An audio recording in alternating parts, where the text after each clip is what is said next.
following Four Aces production is for mature audiences only. Listener discretion is highly advised.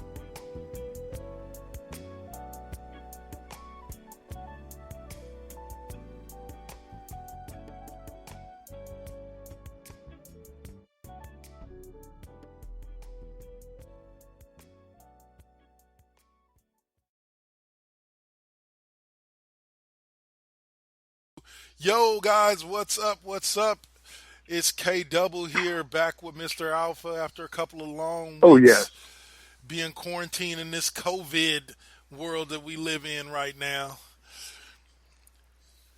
Can't go out. But to as it always events. is, does that stand between the wrestling? No, it doesn't. Oh, no. Not with AEW, not with WWE, and I want to say thank you to both. Because despite the fact that there are so many fans out there critiquing and saying, oh, well, AEW is better than WWE, I say fuck you all. Thank you both for entertaining us during this time in which there's not really much to entertain us. Not really much new content to entertain us.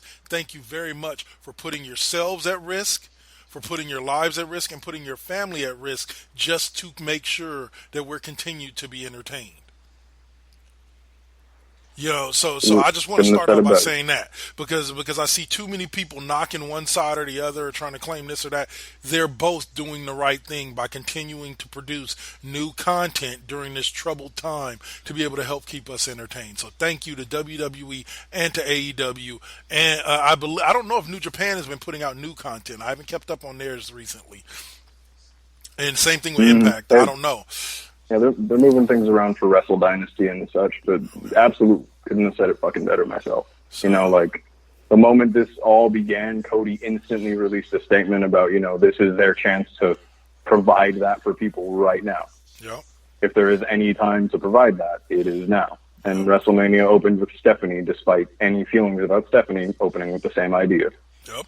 And I will give her credit. Like she said it. She was just like Cody did. We're doing this for y'all. And so as a fan of wrestling in general, like I said, thank you. It goes a long way. You know, shit, I didn't even do, to be honest with you, this is how hard it's affecting people, folks. Just understand this and get this. I do a sports show every other week, in between weeks, of K-Double's 5th period music class on Friday nights. I do a sports show called Double K's Classroom. I've done it for about close to 5 years now. I did not put on an episode this week because there is literally nothing to talk about in sports that's new. It's literally the same recycled stuff that I talked about 2 weeks ago. You know, maybe some updates. Oh, this league is closed and this league is closed and everything else is getting put back.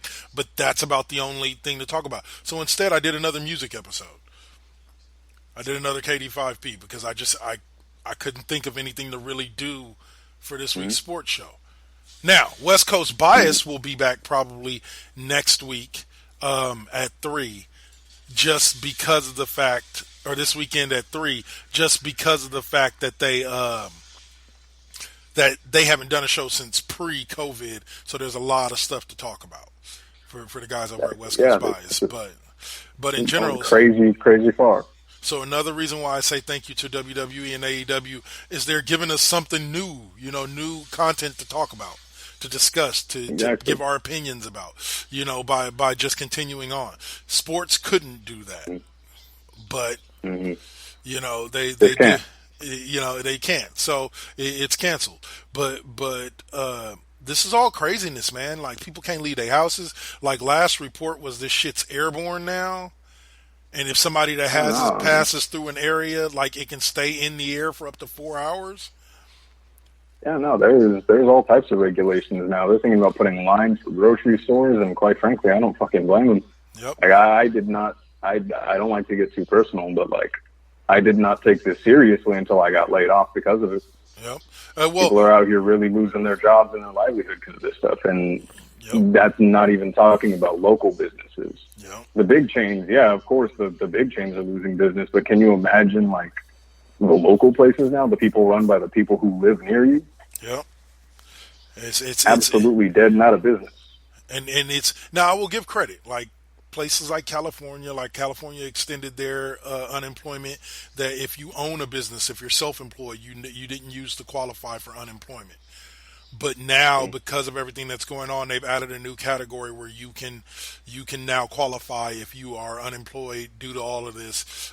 You can now, and you run your own business, you can now apply for unemployment. Plus, the government is giving out loans. Is going to be sending out stimulus checks to us all. Plus, the banks are able to give out loans. Some banks are able to give out loans to help cover payroll costs until all of this is over. But the one thing I want to say to everybody just at the top of the show is, folks, settle in. We're literally, stay inside. Yeah, settle in, stay inside. We're literally just beginning this. Like, this is going to be a long road to walk, and this shit's just starting. Like, don't think in 3 weeks we're going to be back to normal just because we all stay inside.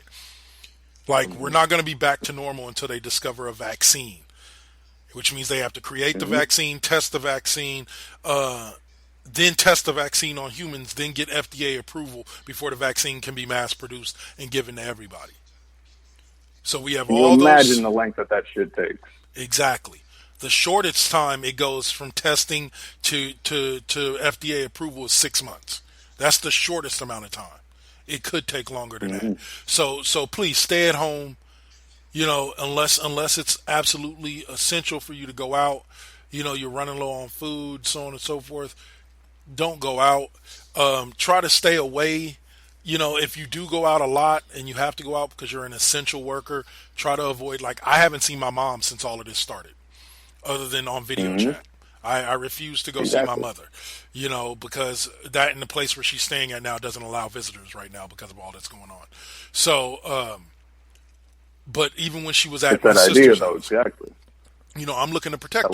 Like even if you could see her, you wouldn't, because you know the cost of that, right? Exactly. And so that's all I'm saying is just be aware of what's at risk for ignoring all these things that they're telling us to do. You know, like the reality of it is that the CDC and the World Health Organization are the ones telling us what to do. Screw what Trump says, and I'm not saying that because I don't like Trump or anything like that. I'm saying the man don't know what the fuck he's talking about. Go to the go to the World Health Organization website, go to the CDC website, and learn the truths and facts about what's going on, and then take it all seriously. Please. Government is doing what it can, but listen to the fucking doctors. Yeah. Listen when they say to wash your hands, cover your mouth, stay the fuck home. It is the way it is now. Things have only gotten worse, and the U.S. now has the most cases of this because people didn't listen to that initially. And I'm telling I see a lot of people who didn't take this seriously until someone close to them died because of it. Yep. And I'm going to tell you this right now.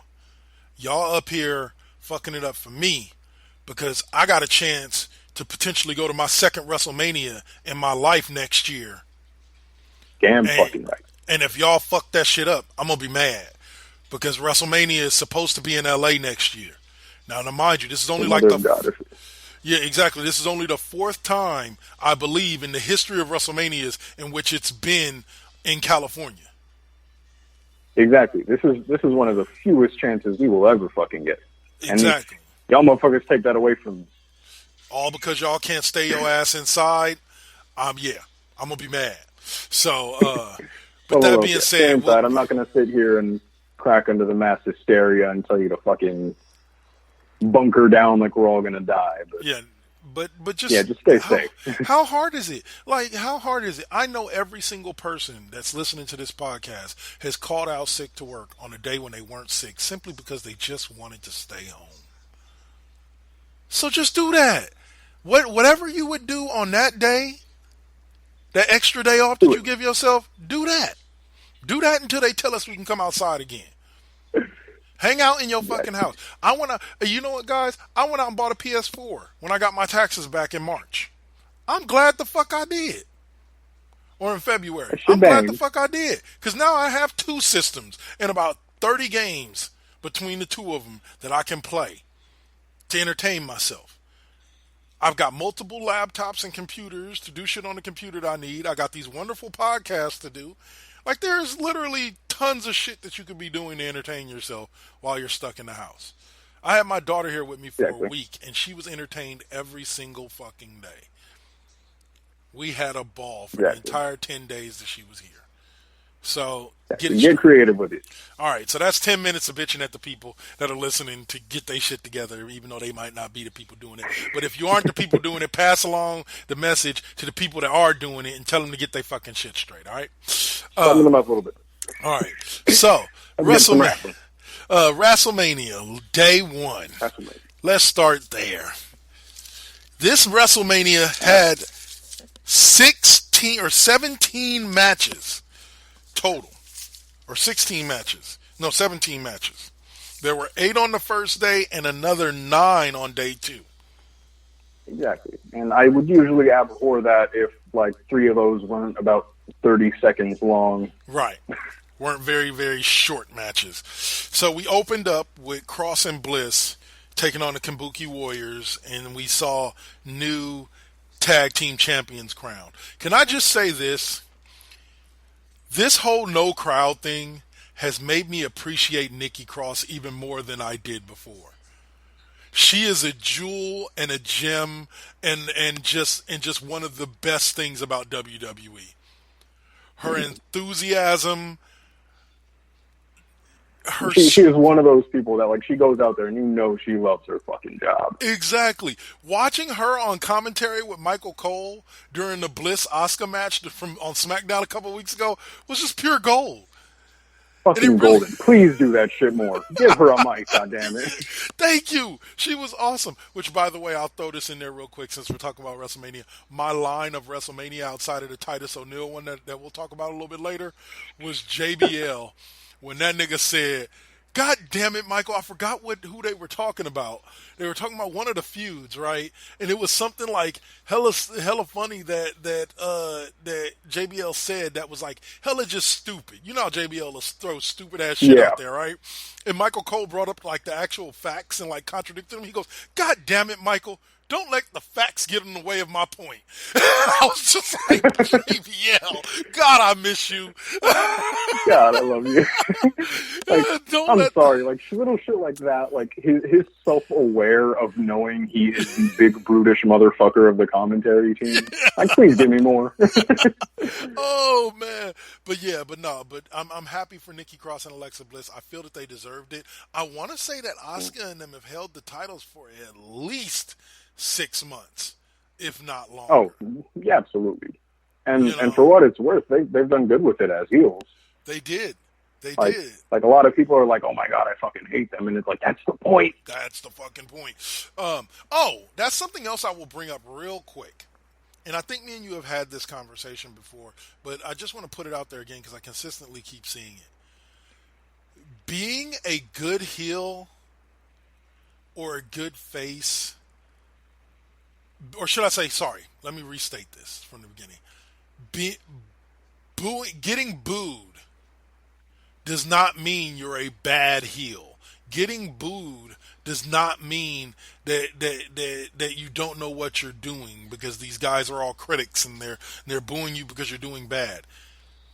Getting booed is just as good of a thing as getting a cheer when it comes to backstage. That's what you want. Exactly. That strong reaction, regardless of what it is, that's what you want. Exactly. I'm like, a lot of people think Roman Reigns is overrated. When I look at Roman Reigns from a business standpoint, he's money. Same thing with John Cena. He's money. One way or another. Regardless of what you do, you always get a reaction. Thank you. Whether you love Cena or hate Cena, you are on one side of the spectrum from Cena about Cena either way. Whether you love him or hate him. There are very few people out there who just don't give a shit about John Cena. Meaning when John Cena comes out, they just don't react one way or another. Exactly. You know, so when you understand the business on that level, you begin to see that people like Roman Reigns get the pushes that they get, not because they're Vince's baby boy and Vince likes them. Yeah, that's a small, minuscule, minute part of it. They get the pushes because Vince pushes those people that get a reaction. Brock Lesnar, as much as I hate him, the man gets a reaction one way or another. Absolutely. You see people either wearing that Suplex City t-shirt or they're fucking abhorring it. Exactly. So people need to understand that when you get a reaction from the crowd either way, you're doing your job. Yes, heels are supposed to get booed and faces are supposed to get cheered. But as people like Stone Cold and The Rock, etc., proved, the opposite can be true as well. Heels can get cheered and faces can get booed. Look at Rocky Maivia. I'm not talking about The Rock. I'm talking about Rocky Maivia. They hated him when he first came out. Rocky Maivia was possibly one of the most hated wrestlers ever until he became The Rock. Exactly. Do you remember? Do you remember the signs? Do you remember "Die Rocky Die"? Yep.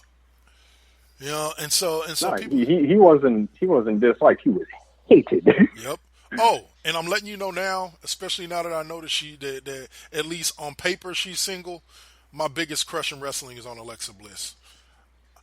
She is just gorgeous. That small little package, that fine little body, that smile, that face, just everything about her. Yes. She's fucking adorable. Adorable. I find her adorable, but not in the same way that I find like my daughter adorable. I find her adorable as in like, damn girl, damn. Yeah, no, there's that clip where she was like, "I think my butt's cute," and everybody fucking lost it. Yeah, I'm like, yes, your butt is cute, along with the rest of you, girl. Get it. No, above all else, I've told people, like, regardless of what you say about Bliss, she can fucking work in the ring. Yes, she can. And can. she can work as a character. Yes, she can. Yes, like that stretch of time where Alexa Bliss was out of commission. Yeah. That was a bad time for women's wrestling because one of their biggest players was out of the fucking scene. But going back to being a good heel, though, like, do you remember when Ciampa and Gargano first had their big return match? Yeah. I don't know if you remember, but Ciampa didn't have a theme at that point. So he walked out to a fucking chorus, a symphony of people booing and railing on him. And he just absorbed it and went with it. And that's why he is the quintessential fucking heel right now. And I'm sorry to because he takes that reaction and he runs with that fucking ball. Well, and I'm sorry to tell people, dude, the more I look at it and the more I watch it, people have truly got to understand. Gargano versus Ciampa is literally the feud of all feuds. Like, I would literally put it up there with Hogan Macho Man during the Mega Powers thing. Exactly. You know what I'm saying? Like, fucking up there with Cena versus Orton, fucking exactly the whole shebang. Absolutely. You know, those guys they can go in the ring and it seems like they up their game even more when they're facing off against each other. They really do bring the best out of each other. You know, I see them a lot like a Shawn and Trips. Yeah. In the way that, like, on and off they'll look at each other and be the best of fucking buds, and then the next minute they're booting each other's chins off. Oh yeah, and they ain't pulling back nothing, nada on each other.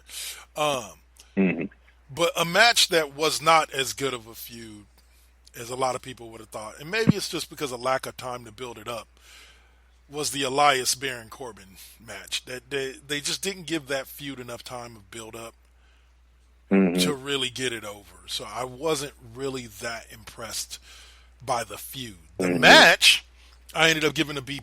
It was an alright match. It was a good match. Good workers, good match, subpar story. Exactly.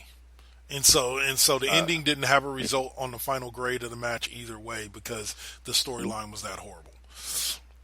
Oh shit! Wait, we forgot one. What did we miss? You forgot the pre-show match. Cesaro versus Drew Gulak. Yes. Yeah, that was actually a great technical match. Once As again, per fucking usual. Yep, two guys that can go. I've developed a lot more respect for Drew Gulak in the last few weeks. Honestly, though, yeah, he's done a lot to prove himself. And I don't know if were you able to see Cesaro's earlier works? Like when? Like pre-WWE? The early sections of it? Yeah, I'm talking Claudio Castagnoli. No, I didn't. Okay. Did you see what he put Gulak away with? No. I kind of accidentally, yeah. Go ahead. I don't blame him. He put him away with what he calls the UFO, which is a a move that he hasn't pulled out in a really long time since his time in the Indies. If you haven't seen the finish, I suggest like at least looking at the finish just for the move and how dorky it kind of looks. He puts them in like the torture rack position, but then the dude stops spinning, and then he stops using his hands. Oh yeah. So Okay, yeah, I did see Yeah. that. Yeah, and then Gulak kind of slid off of his thing. Yeah, and just fucking plops onto the floor. He calls it the UFO, but I thought that was cool because I'm a big fan of his earlier works, going back to the Kings of Wrestling with Chris Hero and shit like that. So I found it really cool. I marked out a little bit seeing him pull out that move for the first time in a while. I liked the move. I just didn't know the history behind it. Like, I definitely enjoyed the move. But yeah, man, dang, that was pretty sick. All right, going forward. All right, going forward came to a match that, just like a lot of the women's matches outside of the SmackDown match, the other two women's matches had a strange ending to me. And that was Lynch versus Baszler. Mm-hmm. I didn't see Lynch going over. I'm a bit confused with the way that it's looking. I'm thinking they're going to continue it into the next pay-per-view. But if they don't, then I question the idea of feeding 5 women to Shayna Baszler and shooting her down. Yeah, exactly. You know what it kind of feels like to me? It kind of feels like fucking the Asuka disappointment. Yeah, exactly. You know, that build up, only for Asuka to lose at the end of the day when it came to WrestleMania against Charlotte. Mm-hmm. You know, and that's where I have the issues, because I'm looking at it and I'm just like, Shayna Baszler should have won that match. Not to mention the fact that, like I said, Becky has held the belt for a year. Mm-hmm. Almost 365 days. Oh, no, you're right. Holy shit, huh? She won it last year at WrestleMania in the main event. Yeah. Fucking Christ. Damn, didn't even think about that. But no, I don't know if, you know, the way she did it, she rolled up Shayna. I don't know if that was supposed to be a reference to, like, how she won it at Mania last year. If you remember, she rolled up Ronda Rousey because she got injured midway. Yeah. And I don't know if that was supposed to be a reference to that. I don't know if that was supposed to, like, hearken to that, or if it was supposed to be just, like, her narrowly escaping the fucking murder by Shayna. But if this is how it ends, then I am unbelievably disappointed. Well, yeah, I would hope 100% that we end up seeing another match between those two, because the match itself wasn't that bad at all. Yeah. A lot of shit talking. I enjoyed it. Yeah. But at the end of the day, and that was another thing that was pretty cool about this year's WrestleMania with the lack of fans, was that you could actually hear the shit talking. Mm-hmm, yeah. You know, that was going like on. When Charlotte fucking wrestled the circle around Rhea and she was like, "This is your NXT champion," I was like, "Ooh, wait." Yeah, that was pretty tight. But you know what, though? I got to say something. All right, y'all. Look, Black Panther is almost 2 years old now. We can stop referencing that scene. Every time somebody doesn't live up to expectations, you get the Black Panther, "This is your king, and this is your king," like, moment. And wrestlers are using it all over the place when they're beating down on a fan favorite. They're just like, "This is your favorite." It's like, okay, come on, y'all. Now, I understand, before Black Panther, Sheamus was doing the "Are You Entertained?" But that makes sense because he's supposed to be a Celtic warrior, and that's actually a reference back to that. So, you know, I that's get a that. reference to the character. I'm like, but the rest of y'all are doing it because you saw it on Black Panther, and you just think it would be cute and funny. Bunch of posers, all of you. But one of the ones that I did like, one of the sound bites that I did like that got caught was Randy Orton. After he beat down Edge initially, he walks by the camera, you hear him go, "Stay down. Just stay down." Right? And I was just like, see, that was one of those moments that you wouldn't catch if the crowd was there. You know, you wouldn't catch him saying that. Yeah, I can't wait to talk about that match. We'll get to that. Yeah, we'll get to that one. But the Baszler-Lynch match, I gave an A-. It was all right in ring. The finish it would have been an A+ for me if Baszler would have won. Not because I like Baszler, but because it would have finished the way that it looked like it was building to. A match sometimes is only as good as the way it finishes. Yep. And nobody likes the roll-up finish. Yep. Now, another match that got an A+ despite the finish taking away from it was Daniel Bryan versus Sami Zayn. An A+. Yeah. Please elaborate. Okay. I thought technically in ring it was a pretty damn good match. Daniel Bryan giving the yes kicks along the fucking barricade to Sami Zayn was just one of the best things out of WrestleMania. Period. I love that too. That was just awesome. But so in general and technically, it was a great match. Even the whole thing with Drew Gulak getting rid of Shinsuke Nakamura and Cesaro at one point during the match for a while. Even all of that was great. I just didn't like the finish because I didn't think Sami Zayn should have retained. Wait, what? Huh? Sami didn't lose, my dude. No, I said because Sami. Oh yeah, sorry, Sami. Because Sami retained. Sorry, I said that wrong. I didn't mean to throw that didn't in there. I was like, the only thing that threw me off is because Sami retained. I really don't think Sami Zayn deserves a long run with the Intercontinental title. He really hasn't done much but be a hype man for the better part of the past year and a half. Exactly. As I fucking adore the IC title. That is my favorite title. Yeah. And in my opinion, it very much is the workman's title. It very much is the workhorse title, Right. But it could be done good on Sami Zayn, but with the direction they're taking with him, I can't see it ending correctly. And I actually wanted to see Daniel Bryan walk out champ. Yep. Harkening back to Mania 31 when he walked out IC champion. After the ladder match, yep. Which exactly. I would have loved to see a little harken back to that. Which I still think the main reason why he won that is because they were in the Bay.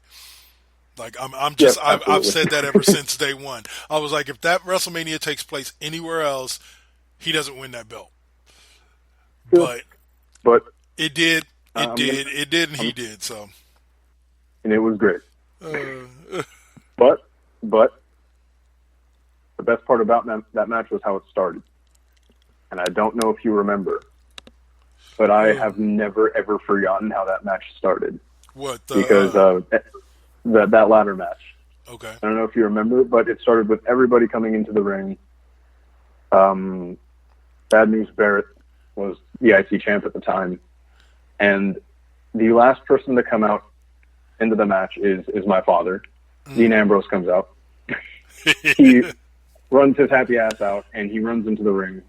The very second he steps into the ring, without even taking off his fucking jacket, I think, he just throws his arms out in the let's do this sort of way, and him and Barrett just start beating the shit out of each other. And the whole match just starts from there. And that's how the match starts, with Dean Ambrose just rolling in and just let's fucking go. And people say he didn't have a lot of great moments as Dean Ambrose. That man had so many of them, it's not even funny. Exactly. Be quiet. The motherfucker was a maniac. He was great through and through 100% of the time. Yep. Okay, so the hot dog cart was great. So that actually transitions very well into the next match, which was changed a little bit because The Miz got sick, and they didn't want to risk any of the other talent getting sick, etc. So instead of getting what I called 2 months ago that it was going to end up being a triple threat match between the Usos, the New Day, and Miz and Morrison. You fucking called that shit. Yes, I did. But it changed from the triple threat tag team ladder match to a triple threat singles ladder match. And I can say this with the A+ grade I gave it. All three men delivered. 100%. Fucking great start. Great action in the middle. Fucking wonderful finish. Yep. And it was a finish. Go ahead. Sorry, no, I was going to say it was a finish that was very unique. Very exactly. unique. It was something that you wouldn't have been able to think of, right? Yep. I don't know about you, but I feel like I've seen every fucking a tactic a heel can pull to win a match. Yep. That was some creative shit. And especially for this whole gimmick that Morrison and Miz are going for, where they're they're not full blown heels, but you can tell they are the snarky assholes that they used to be. Yep. And the rap was dorky as shit. But for what it's worth, I love the reference to fucking the rap they did on Crime Time 12 years ago now. Oh man, don't get it twisted, bro. I was over the moon about that music video, because it was just straight hilarious. It was funny. It was. And don't get me wrong, like, as far as rap goes, as far as it being a rap song, like, it was probably one of the most pathetic rap songs you've ever heard in your life. You know, I've seen 12-year-olds at parties, you know, kick off better raps, you know, over beatboxes than what was given there as far as lyrically.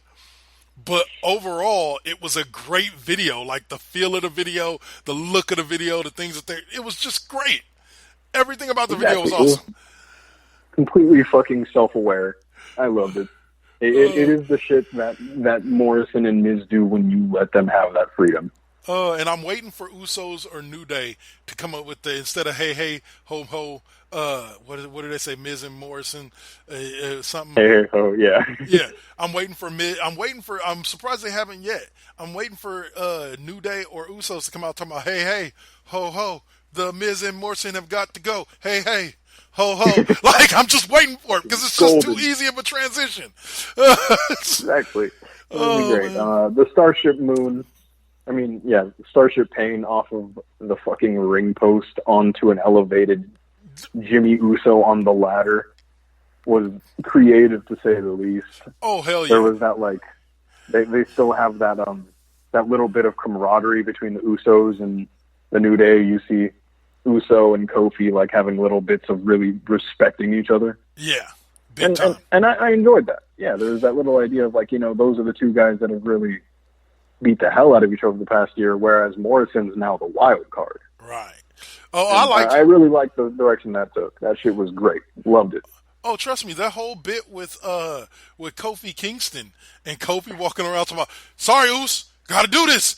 Wham! And slams his head to the ladder. He's like, man, I'm telling you, I'm sorry, man. It's just the way it got to go. Wow! Hits with another one. I was just like, I'm like, Kofi apologizing for beating your ass while he beating your ass. Like, I don't want to do this. Taking your fucking belt while he does fucking masterclass. Now, I also gave an A instead of an A+ to the Rollins-Owens match. Not because it was a bad match, but because I didn't like that stopgap where Rollins gets himself disqualified and then they come back and it's a no DQ match. Mm-hmm. I didn't like that part of it. I thought we could have done without that. I genuinely thought that they could have just announced when they came out, oh, this is going to be a no DQ match from the get-go. Mm-hmm. You know, I think. Yeah, no, if you remember Austin and Rock at Mania 17, before the match started, that's when they announced it was no DQ, and then it changed the whole dynamic of the match. Right. That would have been smarter. I agree with you there. Well, for me, it was a dead point because Owens ended up winning in the first place. If they had somehow done that where Owens got desperate and he hit Rollins with the ring bell, and then Rollins was like, I don't want that kind of win. I want you in no DQ. I want to beat your ass. You know what I'm saying? Then it would have made more sense to me. But since Owens ended up winning anyway, that whole thing about Rollins getting himself DQ'd so Owens gets the win was just like, okay, so what was all that for? Doesn't seem like there was any point to any of it. It feels counterintuitive to what Seth was saying this whole fucking time going into the match. Exactly. You know, so at the end of the day, I enjoyed the match top to bottom, and I enjoyed everything in ring. It was just that one little segment to nitpick, you know, about something that was really good. That's why they didn't get the plus. They got the A, but they didn't get the plus because of that little part took away from it for me, and I was just like, eh. I feel it. To me, I fucking loved it. Yeah. To me, it just made Owens look like a complete badass. You know, taking a ring shot, and then immediately like, no, get the fuck back here. Yep. I love. You're not going anywhere. I love this thought process that somebody, and we discussed this before on the show as well. I love this thought process that somebody that's getting the type of shine that Owens has been getting recently, basically being called the next Stone Cold, is somehow being misused and underused.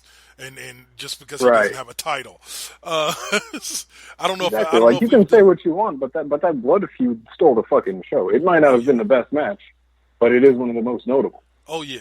Well, and that was the funny thing about it. Like speaking of not Otis, which we'll get to that match too. Speaking of Owens, I had a guy that told me that because Owens hasn't been holding a title the entire time he's in WWE, that WWE doesn't know how to use him. I hate And that idea so much. I'm like y'all don't understand. Like you don't need to hold a title in order to get shine. People like Owens don't need to hold a title. They don't even need to pursue a title to be important. Like The Rock. The Exactly. Rock doesn't need to pursue a title in order to be relevant. He's relevant just by being The Rock. Exactly. It doesn't have to be about the title. It's just about the action and the conflict in and of itself. Exactly. And putting over someone and giving a wrestler value as a character goes much far beyond just letting them win the match. Exactly. It's not like that. If you look at any character in a movie or a game or a show and you base their value off of holding something like that or reigning or being in power for a certain period of time, can you imagine how much weight so many characters fucking lose? Exactly. You know, like you can't look at it like that. And it is cool. Sorry, it is cool to see people like AJ Styles. Like AJ Styles in his reign in WWE has held a belt more days than he hasn't. Right. And that is fucking amazing. Right. But it is cooler to see people like Owens tear it up, not even needing the belt. But and that's the thing with it. Owens is only belt that Owens has not won. There are only 2 belts that Owens have not won. He's not won either of the 3 belts. He's not won either of the tag team belts, and he has not won the WWE Championship, or has he? Exactly. No, he hasn't. He hasn't. He's won the Universal. So those are the only 3 championships in which. But I do believe he's been involved in a WWE Championship match. He just didn't win it. You know what I'm saying? And he's been involved in a couple of tag team championship matches. He just didn't win them. Exactly. You know, so you can't say Owens is underutilized. Thank you, or misused. Like the man's getting all the shine he desires. And another thing I was going to touch on too was people talk about. I've been hearing this repeating thing with WWE talking about, WWE scripts everything for all their people, and and all the moves are scripted inside the ring, and all the words that they say are scripted. Look, guys, that only really applies. That only really applies to the people that WWE is trying to set up for success. And what I mean by that is this. Not everybody can cut a damn good promo. Not everybody is 100% great in ring. You know what I'm saying? So sometimes WWE has to set them up for success to make them look good by scripting things out for them. The WWE has to help them sound good in a promo by writing the words for them. If you look at the guys who can cut promos, their promos are always a little different. And the reason why their promos are different is because WWE doesn't... People like Chris Jericho, John Cena, The Rock, Undertaker, these guys don't have their promos scripted for them. They don't. They're given trust them with that. Exactly. They're given bullet points and allowed to go out there and do what they do. Exactly. I guarantee you, for that show, the moment Edge and Orton walked into the scene with this feud, this was their project. Exactly.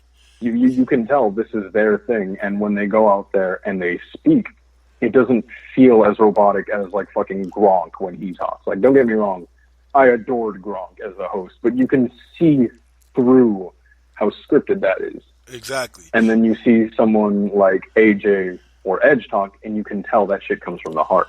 You look at the I can guarantee you right now that promo that AJ Styles gave on The Undertaker was not written for him. Mm-hmm. I can guarantee, because there's not a writer in WWE brave enough to throw Michelle McCool in there like that. Yeah, no shit. You know what I'm saying? There ain't a writer brave enough to hand any wrestler a script dogging on Michelle McCool the way AJ Styles did.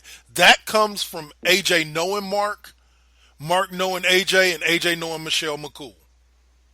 Mm-hmm. That comes from them having their own personal interaction relationship, that's okay. You know what I'm saying? Like let's be real. If AJ Styles had went out there and brought up Michelle McCool and said the things that he said without Mark Calloway's permission to do it first, AJ Styles wouldn't have survived that match. No, like it took me a minute to think about it. Like, wait, that interaction, that match, we'll get into that. Are we going to get into that? We got what? We got one more match to go over before that, but yeah, we're almost okay. there. Okay. Okay. So I won't get too deep, but I will say that, like, when you think about it and you look back, do you remember when Undertaker completely, utterly, and entirely sent DDP to fucking bedrock with that burial? Yeah. Yeah. And then you think about it now, and it's like, do you see how much he was selling his ass off for AJ? Exactly. Like, that means something. Exactly. Now, and it's a known fact that Undertaker DDP feud was truly personal for Mark Calloway, because he didn't like the fact that DDP brought his wife. Yeah, it was okay, but even some of the shit that DDP was saying and doing weren't okay with Mark, and you could see the real pissed offedness in him during that match when him and DDP, when he finally got his hands on DDP. This looked like a regular Undertaker match. And so with that, and like I was telling people, like, people got to understand that shit, getting back to the original point, that shit was not scripted. But why? Because AJ Styles is big enough of a star to be able to go out there and cut a promo without anybody, without anything but bullet points. AJ Styles been in the game long enough, he knows what he's doing long enough that WWE trusts him to go out there and cut a good promo. You know what I'm saying? But let's use, for example, and this somebody we'll talk about a little bit later after we get done with WrestleMania, Brody Lee. I'm sorry. You have to have your shit scripted for you. Why? Because your promos are just not good when you think of them on your own. Your promos are just not top tier. Top tier wrestler. Some people can't be trusted with that. Bottom tier promo guy. And because of that, yes, WWE had to script all his promos for him, whether he liked it or not. Dean Ambrose. Why do you think him and Eric Rowan didn't talk for 90% of their time in WWE? Thank you. Because simply put, some people aren't mic guys. Exactly. And so at the end of the day, ultimately, I hate it when people say that all of it is. Yes, for the guys that need it, yes, they will write out an entire scripted promo for you. But if you come in and you prove that you can cut a promo without their script, trust me, you go out there and you go get a crowd reaction, trust me, WWE's going to let you do your thing. But you got to prove it to them that you can do it first before they're just going to let you go out there and run wild. Same thing when it comes to ideas and putting in input in regards to your character. Dean Ambrose told a story on Talk is Jericho where he talks about some lines that he was given from WWE Creative that he did not like. And what does he say he does with them immediately as soon as he gets them? He goes back to Vince and says, I don't like this. Where do you think he felt he had enough? Where do you think he felt he had enough sway? Or why do you think he felt he had enough sway, power, or influence to go to Vince and say, I don't like this? Because he's probably done it hundreds of times before. Exactly. He probably paying your dues and earning it is important, but taking that shit by the balls is just as important. Exactly. I've talked about it before. When Triple H was becoming Triple H, when he was transitioning to Hunter Hearst Helmsley to Triple H as the King of Kings, they had a list of themes for him, and he was like, no, I don't like these. So we're going to work on this until y'all get it right. And that's why Triple H is so respected. Exactly. Sometimes you can't just fear that shit. You just got to fucking go. Go and fucking do it. Means a lot. But it does. When it comes back to them trusting people, no, yeah, you can see who needs their shit scripted and who doesn't. Exactly. Sometimes the script is necessary. Sometimes it's needed. Otherwise, it's going to come off even worse. Trust me. Exactly. Can you imagine what a Mojo Rawley promo would look like if he scripted that shit? Oh my God! I'm sorry. Pathetic. He's not a dumbass. Yeah. But I can't begin to think of what that would look like because I know it's not something good. And I'm going to tell you right now, if any of y'all think that what's coming out of the Street Profits' mouth is being written by WWE Creative, then you really have no idea who's in WWE Creative. Because I can guarantee you, Nobody a damn one of them, shit. nobody's writing that shit. Nobody could write the shit that they say. You know, like that's just them. That's who they are. That's how they act. That's how they talk when they ain't in the ring, when they ain't at the show. You know, that's just who they are. Mm-hmm. So don't give me this Exactly. bullshit that not everybody. You got to have the talent to get it done. Anyway, so the match Cultivate that shit. Go on. the match that we'll talk about, and I gave this one a B minus because it lacked two things. Okay, first and foremost, it wasn't even the people that were originally advertised, and they didn't tell us that until WrestleMania Day. And then Yeah. B, the match was just entirely too short. And I know some of it was probably because of Goldberg, but I think Goldberg can go longer than that in an actual match. But I just think they just wanted to keep it short. You know, but the Goldberg-Braun Strowman match for the Universal Championship. So now people can stop bitching about quote-unquote Oldberg having the belt. Yeah. Like, if there was Goldberg versus Braun is something that on paper I really feel like I should have loved, but really came down to being a blemish on what is a really good WrestleMania. Yeah, 100%. Like, and I hate to say it like that because we finally got to see exactly what we've wanted to see at WrestleMania for a long time. Braun Strowman win a major championship. Mm-hmm. But the question is, though, is it too late? Yeah. And how long is he going to keep it? Yeah. That's another question. Exactly. Because like, we all know that Roman was supposed to win that belt. Exactly. Roman was supposed to walk it. Everyone knew going into that match, Goldberg's not fucking retaining. Exactly. But you know, yeah, we've talked about this more in depth on the show. We've talked about, you know, how much they capitalize years after. But I was telling a friend of mine, like, look, dude, it is 2020 right now. Do you know what year it was when Braun peaked in popularity? I want to say 2016. It was at least 4 or 5 years ago. Exactly. It was 3 years ago. It was 2017 when it was the summer of Braun, and he went on that feud with Roman and really spiked in popularity. Yeah. If there was any time to do it, it was then because he was white fucking hot. And it for me personally, it truly feels like it is too late. As someone, I'm saying this as someone who fucking adores Braun too. Yeah. Like I have Braun t-shirts, bro. I'm I'm in 100% in agreement with you on that because the bottom line is WWE does have a history of too little, too late. You know, of stretching out things a little too far and giving people not, or should I say, a better way of saying it is WWE has a history of not striking when the iron's hot. Now, mind you, they have had a couple of situations in which they did strike during a time frame in which the iron was still hot. Kofi Kingston, Daniel Bryan, they struck while the iron was hot with those two. Now, Daniel Bryan, it could have came a little bit sooner, but the end payoff was worth it. Okay? Exactly. So you've seen times, but they just have this history of with certain wrestlers. Not Elias was another one that they just didn't really strike when the iron was hot. You know, exactly. Do you remember when like the strum for Elias's guitar would come on, and there would be a audible reaction? Yep, still going. You know, like a real fucking reaction. Exactly. Like, I love Elias, but it's like. There was a time when it was really the right moment to put that IC title on him. Yep. That didn't happen. But Braun is one of those cases, and as much as I do love Goldberg and Braun, even in a show where we saw Liv Morgan versus Natalya, like that sadly was the weakest match, and it wasn't because of their work rate. It really was given. Because of the circumstances and the position that they're in because of everything. Unfortunately. Like, see, and here's what the thing about it is I also think that it could have, okay, because I personally thought that Roman was going to win it off of Goldberg, and then The Fiend was going to win it back come SummerSlam.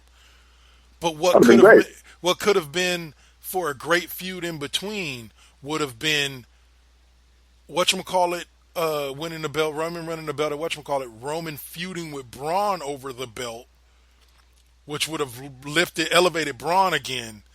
Have Braun win the belt in, say, June. Roman Reigns wins it back in July, only to drop it to Bray at SummerSlam. Or you have Braun kind of hint at a feud between him and Roman Reigns now. Then you have Roman feud with somebody else, maybe KO. Or somebody, no, not KO because he's not on SmackDown. But you have Roman feud with somebody else on SmackDown for a couple of months, right? Then you pick up Roman and Fiend in like May or in June. June, July, August. Build that shit to Mania. You build that shit to SummerSlam.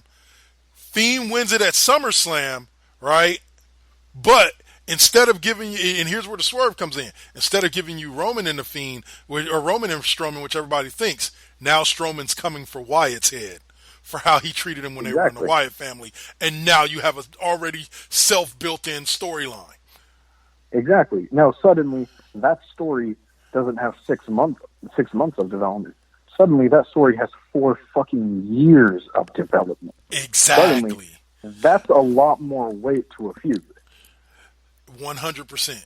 100%. So let's get down to now, before we'll take a quick commercial break, the final match of day one, which was the Boneyard match. One of 2 matches that actually did not take place in a ring at WrestleMania, or 2.5 matches, because one started out in the ring and then fell off. But with that last man standing match. But this Boneyard match, let me just say, big round of applause. Bravo to the WWE for finding a pretty inventive way to do that match. Like, it was a very inventive way. I loved it. I loved them being out on the compound and in the fucking, you know what I'm saying, and in the fucking country. I love the silence and the shit talking, you know, and all of that went on between the two of them. It was a great overall match. It the whole way through had this guttural, you can tell these motherfuckers want their heads sort of feeling. Oh, yeah. And that coupled with the shit talking, that coupled with Undertaker saying, like, you know, you wanted this, right? Yeah. Like, talk shit about my wife. Like, coupled with shit like that, it gives it a really raw aesthetic. And going into it, I don't know about you, but I was mortified of the idea of my boys, the Good Brothers, coming in and, you know, like, fucking this up in the heelish way that WWE usually makes heel teams work, you know? Yeah. I was really afraid of this, just being a bland, you know, 3-on-1 story, heel wins, the end. Yeah. Happily, that didn't happen. Undertaker looked like a proper force of fucking nature. Oh, yeah. Not even like the fire and the lighting and shit. It was just the idea that Taker finally looked like he was a fucking force. And it was a joy and a half to see the American Badass. Yep. And that shit stole the show for me. But go ahead. Oh, no, I was going to say, I'm glad you brought that up, because I'm going to bring up that point I brought up right before we came on air about... Okay, they did the music. They did some new music for Undertaker for his entrance when he rode in on the bike and everything. And for me, though, when AJ was looking around for him, like, where's he at? Where's he at? And I heard the motorcycle going, I kept half expecting to hear, keep rolling, rolling, rolling, rolling. Keep rolling. Oh, man. In a perfect universe, in a perfect world, that's what we got. Oh, yeah, but as we talked about... I love me some Metallica, but God damn it, I wish we just got a little bit of Limp Bizkit. Oh, yeah. Just a little bit. It was great, though. Like, he came out with the fucking bray and everything. It really, really was American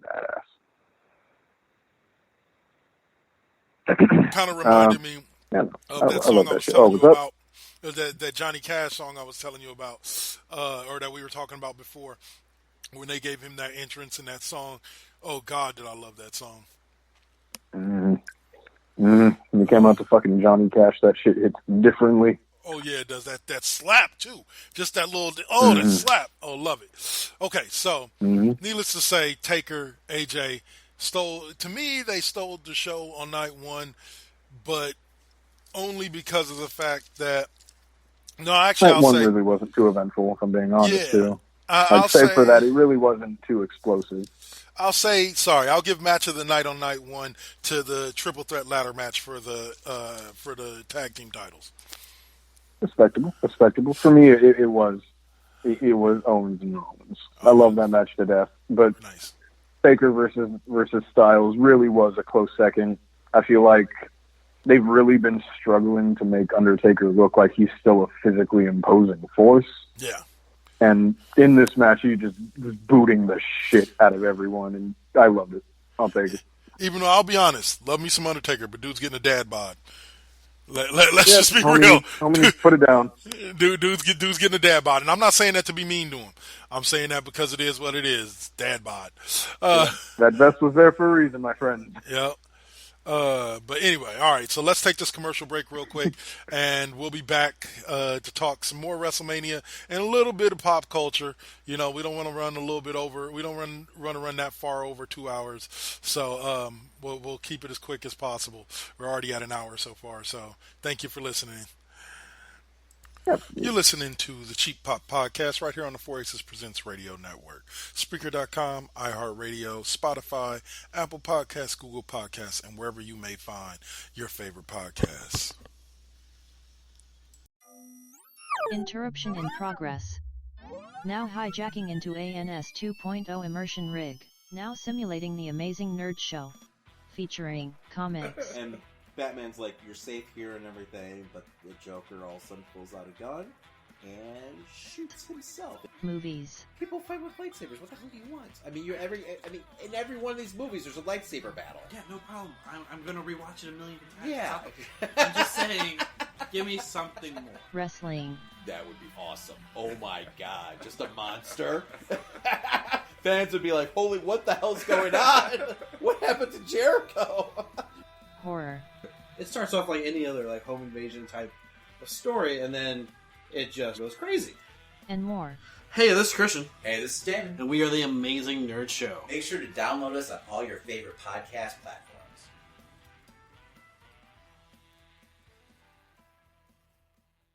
So, what's up? Steve Fingerstyles here, the host of the podcast spelled DA, of course. Tune in each and every week to hear what pisses me off, what angers me, what I make fun of, and of course, my crazy rants. I also have incompetent co-hosts, cool guests, and a silent producer that sucks. So what more do you need from a podcast? You can listen on Apple Podcasts, Stitcher, TuneIn, SoundCloud, and the Pod Bros Network. Peace. From the galactic depths of the comic book universe comes the ghosts of the stratosphere, ready to galvanize and energize your mind with the latest of comic book news and reviews. And why are you stopping me? Yes, that's much better.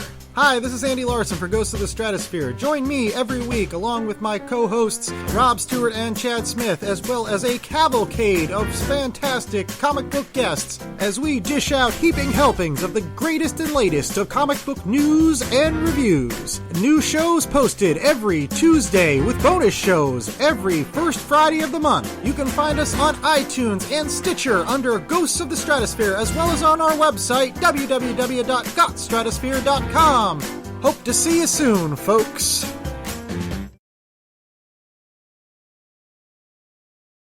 In the world to be a success in WWE. But we're back on air, so we'll get to that when we get to the AEW part. Let's dig into the second day of WrestleMania here. Oh yes. All right, so we opened up with a match that, once again, it could have been an A+ match, but it lost the plus because of the ending of the match. Charlotte versus Rhea Ripley. Great match. Those two girls went at it. I'll give them credit. Okay? Sorry, go. No, I was going to say, and this is one of Charlotte's better matches in general. Mm-hmm. You know, but I don't think Charlotte should have won the belt. I think it's a bad look for NXT. I think it's a bad look. Unless you want to say that her winning the belt kind of legitimizes NXT as a third top-tier brand, a third main roster brand, it legitimizes at it because anybody from any of the three rosters can win the NXT titles. Okay, I can roll with that. I'll take that. I'll take that reasoning. That's the reasoning that's the sensible one. Go. Right, but if you're not putting it under that light, you're still saying NXT is the come up brand for Raw and SmackDown, then it makes no sense for somebody who's been on the main roster for 5 years to go back and win the NXT title. Yeah, I don't know if this was like bred from the idea of seeing Finn Balor be as close to the NXT Championship as he was. Like, and for me, that's in two very different lights.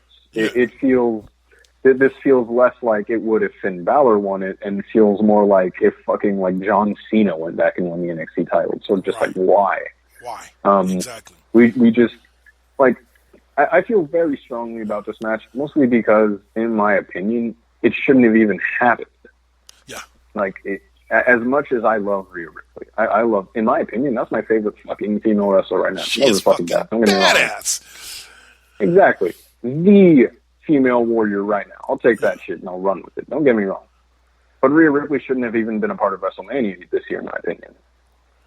No. Her and Shayna, it's way too early. They pulled the trigger way too fucking early. Yes, the female roster is unbelievably isolated, and they have a core group of people that are too oversaturated. Yes, they need new faces. Don't get me wrong there either. But Rhea Ripley and Shayna both just coming out of nowhere. Yeah. Like, the eyes of if you watch this match and weren't a diehard wrestling fan that watches NXT and does the shit that we do, Rhea Ripley and Shayna really don't have that much weight anymore. Right. No, they don't mean that much. They're not a big name. Exactly. And even worse now, I don't like to use this term a lot because I feel like it's a term that all the smarks love to throw around loosely when something they don't like happens. But that was a textbook burial. Yeah. Now see, once again, correct use of terms. That was somebody being buried.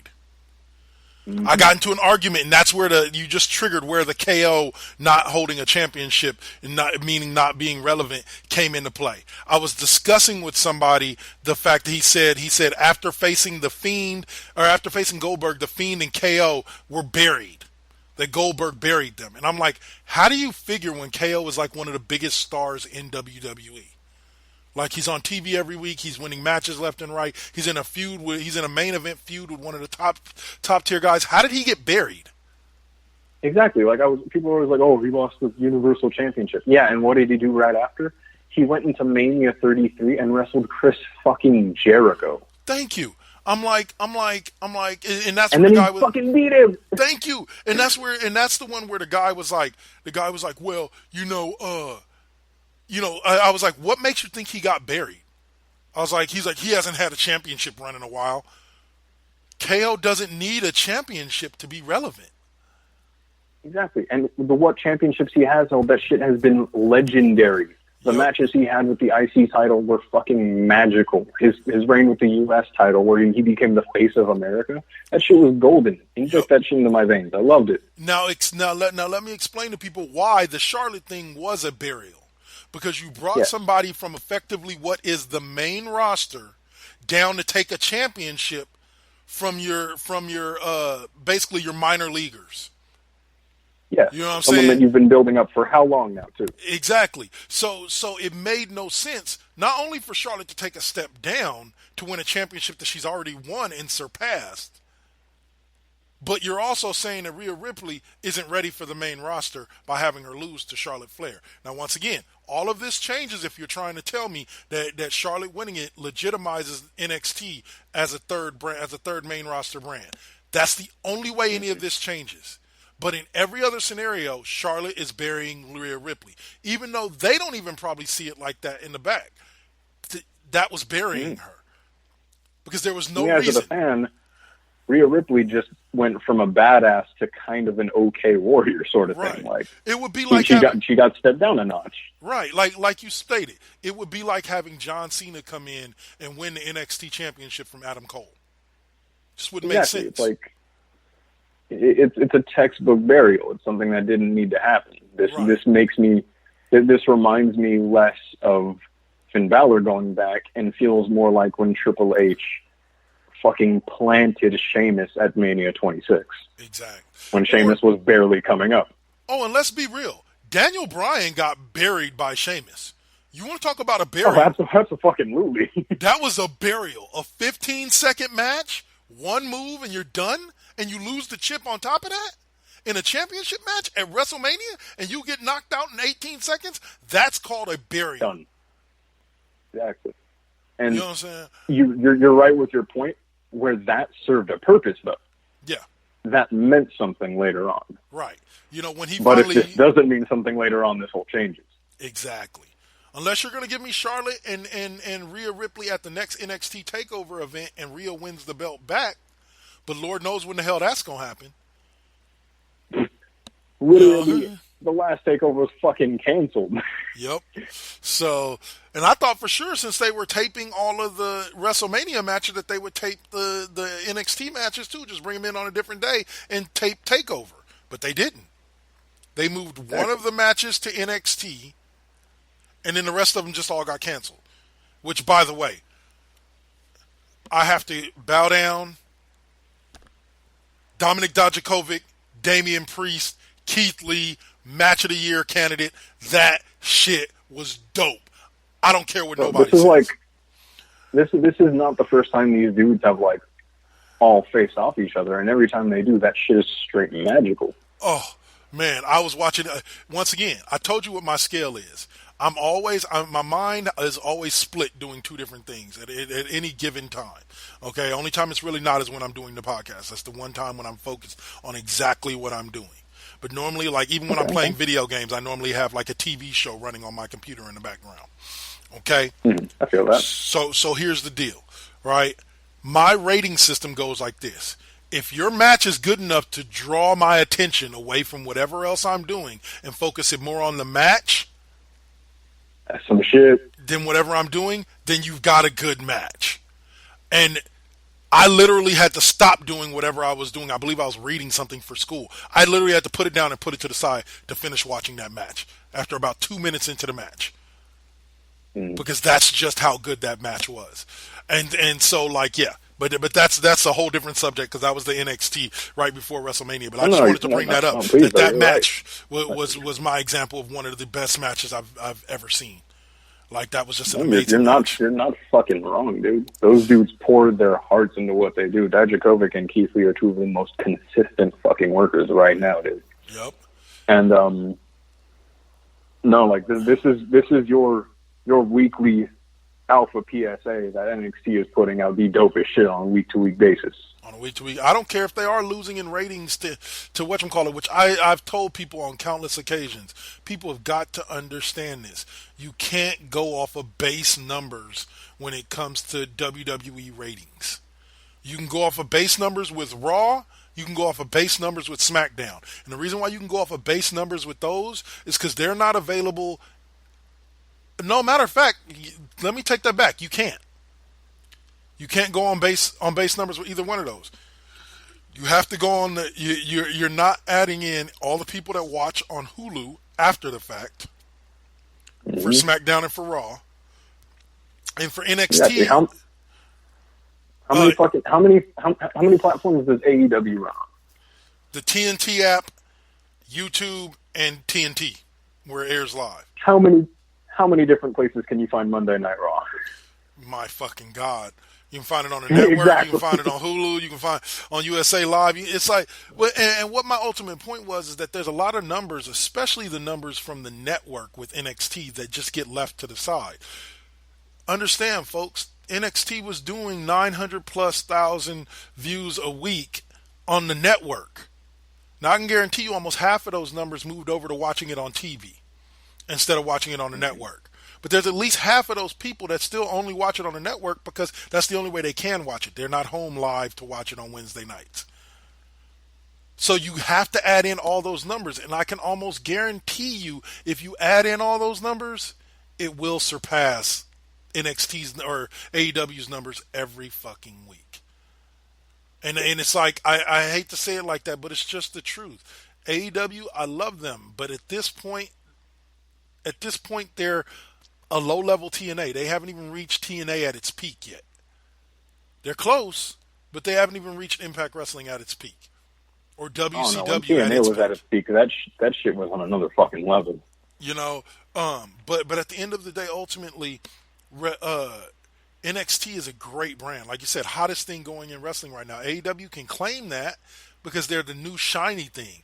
But NXT has been the hottest thing in wrestling for years now. You're right. And they still are.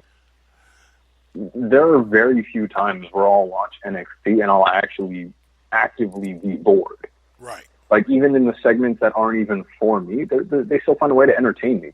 I abhor Mia Yim with a passion, but they've managed to make her entertaining in a lot of different lights. Bro, I was just going to say this. I was just going to say a similar thing, not about Mia Yim, but about Dana Purrazzo. Or Donna Purrazzo. I cannot stand that broad. I cannot stand to look at that broad. But you know what? I thoroughly enjoyed that match between her and Shotzi Blackheart during that gauntlet match. I thoroughly enjoyed that match. You know, I'm like, come on, guys. Like, y'all just don't get it. And I still think one of the best heel tandems out there right now is Dakota Kai and Renee Gonzalez. Yeah. Is it? Yeah. Huge. Yeah, she is. I saw her standing next to Charlotte Flair, and I was just like, damn, that's a big bitch. No, it's crazy because it's like she steps in the ring and like, wait, she just stepped over that shit? You know, like take her or somebody, shit. But anyway, okay. So that's a lot of Latina. Fuck, sorry. You know, and looking fine as hell too. So moving on to what was one of my favorite matches at WrestleMania Night 2. And what I think was really one of the more underrated matches was Aleister Black versus Bobby Lashley. I'm glad to see they're feeding Aleister Black some actual competition now. Mm-hmm. It's building him like up. Like real competition. Oh, yeah. You know, like, and that black mask that he hit on Bobby Lashley. Ooh, Bobby, you ate all that foot. You had soul for dinner, and I ain't talking about the fish, brother. Come on. Ooh, you got kicked straight in the mouth on that one, and I loved it. It was beautiful. All shoe.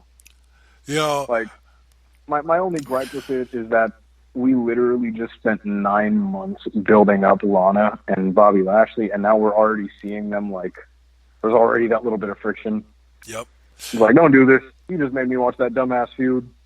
Like, and the whole thing about it is I think this is one of those situations. It's not that WWE doesn't know what to do with it.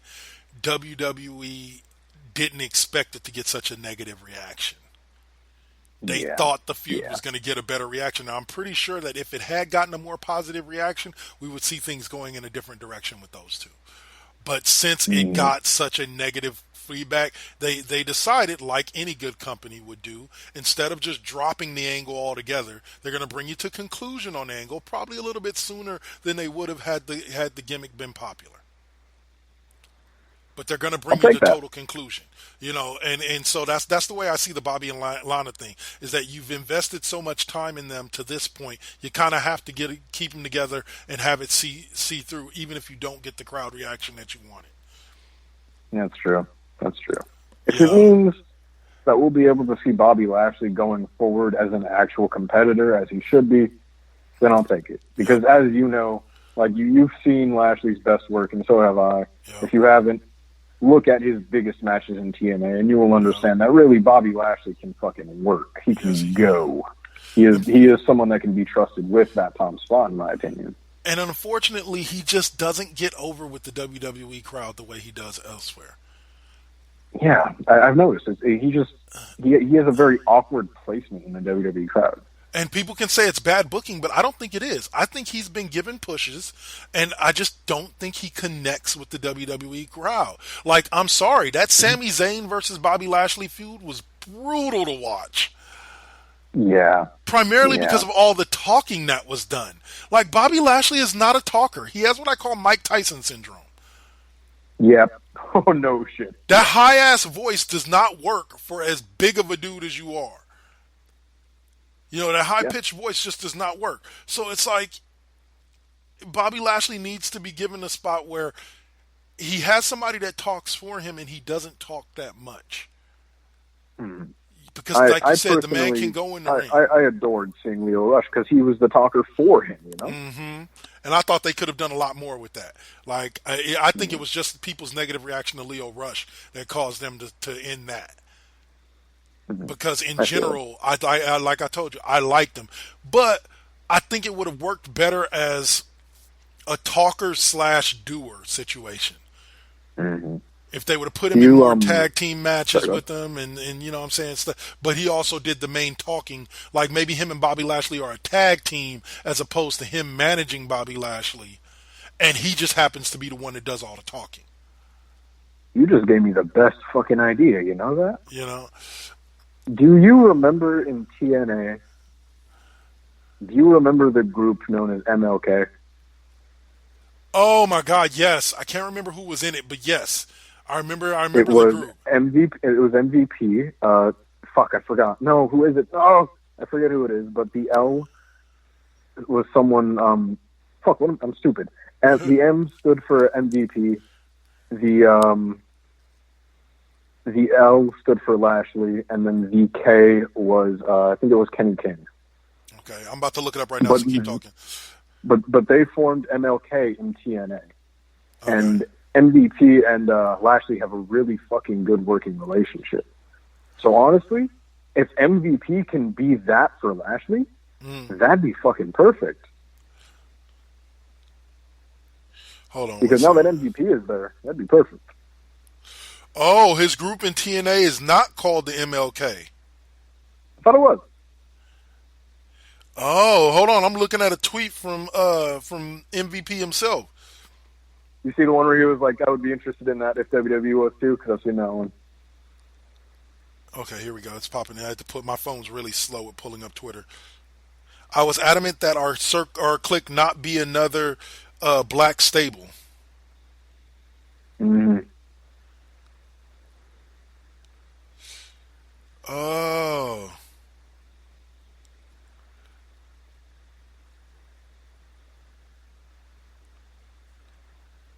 Okay, so yeah, it wasn't MLK, but the Angle Alliance, no, No, yeah, no, because that's what someone popped up called in it MLK. Wikipedia. That's what popped up in Wikipedia.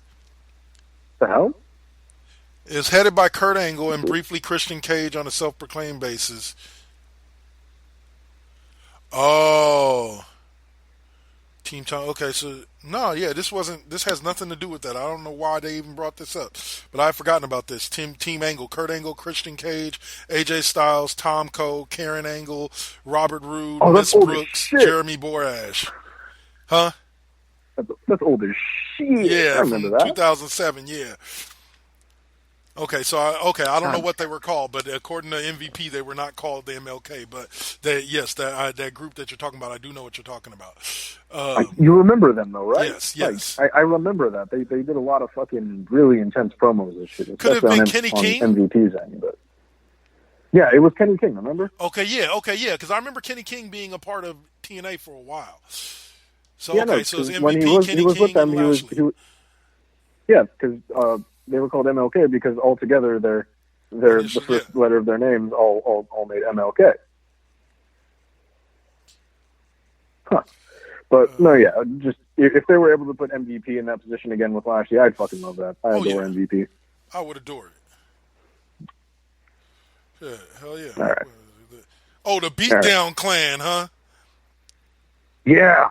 That's what they were called, the shit. Beatdown Clan. I just found it on Wikipedia. Led by MVP, it was a prominent Kenny King reformed the tag. MVP and Kenny King reformed the tag team during Ring of Honor's 2019. Okay. Oh, I know they did that in 2019 too, but the original run in TNA was with Flash. Yeah, Okay. I believe so, at least. So yeah, but needless to say, yeah, it's nice. But it was just for me the Aleister Black Lashley match I liked because Aleister Black is now getting fed more decent competition as opposed to feeding him a bunch of nobodies.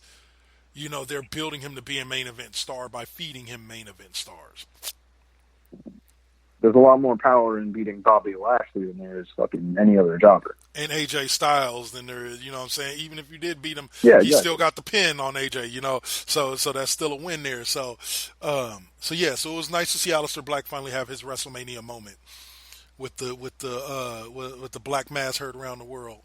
All right, so the next match was possibly my favorite personal match. In ring, it wasn't exactly that great of a technical match, but I loved the match personally, partially because I predicted how it was going to end before it ended without ever even seeing what had happened on Friday Night SmackDown. I predicted what was going to happen at the end of that match. I figured Mandy was going to come out and help Otis beat Dolph Ziggler. But when they finally ran that whole spot at the very beginning of the match from this most recent Friday Night SmackDown with the Truth Will Be Heard guy, and playing the clip, the backstage clip with Mandy Rose and all, or not Mandy Rose, but Sonya Deville, I was like, oh yeah, now I'm 100% sure Mandy's gonna come out and help him. Yeah, yeah. I loved that fucking match. The whole fucking angle, it was great. I'm sorry. I will say, out here representing all of the big white boys. Represent. and they threw me for a loop. I'll be honest with you. I thought that Mandy and Otis were actually going to hook up on the Valentine's date, and that Mandy was going to start walking heavy machinery out to the ring as their manager. I honestly thought it was going to happen then. Bravo to WWE bravo to WWE for throwing the swerve on me and still giving me what I wanted at the end of the day, which was Big Man Otis getting a girl. Thank you, WWE. You gave me a compelling storyline that was fun to watch, and then you gave me the ending that I wanted. Total package. It was just simple. Above all else, it was just fucking simple. Exactly. It was good. I'll take it. It was able to put over Otis as a fucking hero. And I realized that, though, have you thought about it, though? Otis hasn't even debuted on the main roster a full year ago, and the dude's getting his first one-on-one match at fucking Mania against someone who was a two-time world champion. And he did really well in the match. Like I said, technically it wasn't that great of a technical match, but it was a great wrestling match. And like you said, it gave you a feud you could wrap your mind around. You got a date with a girl on Valentine's Day, somebody as fine as Mandy Rose, and some other dude swipes you and takes her from you. Hell yeah, you're gonna be pissed. Hell yeah, you're gonna want to get your hands on him. So it was a feud that everybody could identify with. Exactly. That's that relatable good shit. I love it. Exactly. It was self-aware too. It was aware of how dramatic it was being, having Otis overplay everything and do it the way they did. It's best when they indulge into the over-exaggeratedness that is wrestling. Yeah.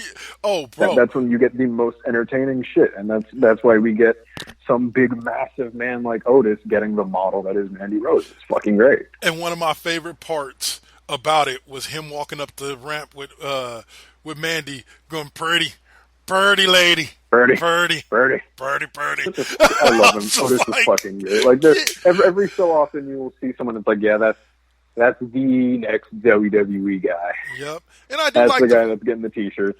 And to be honest with you, I truly hope that they keep up with the Sonya Deville Dolph Ziggler bit, because I think they work well as a team together. If you're going to split up Mandy Rose and Sonya Deville, I think Dolph Ziggler is a great pairing with Sonya Deville. Look, man, I'm sorry, but I'm a huge, huge advocate for the importance of managers in wrestling. Yes. I don't know if we've talked about this before, but back in the 80s and 90s, managers were like the weight of someone when it came to representing them. And exactly. So I do think.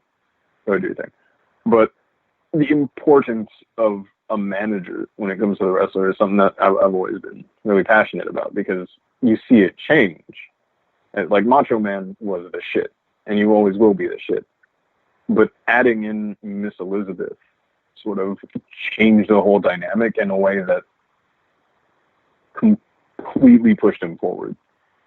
Like, the mega powers coming together and exploding would have been a whole different dynamic if Miss Elizabeth wasn't there to play her role that she did.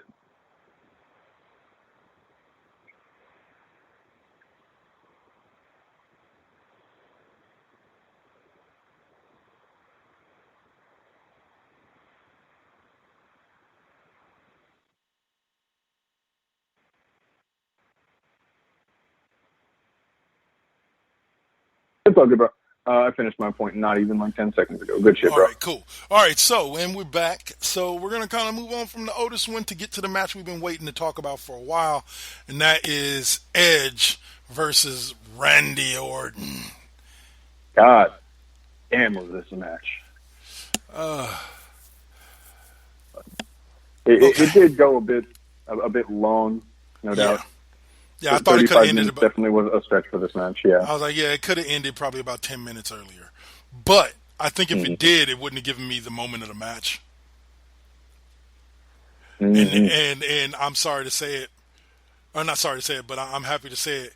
That move when Edge climbed on that damn fence that was on the roof in that room, dope. and then dropped the elbow on his ass.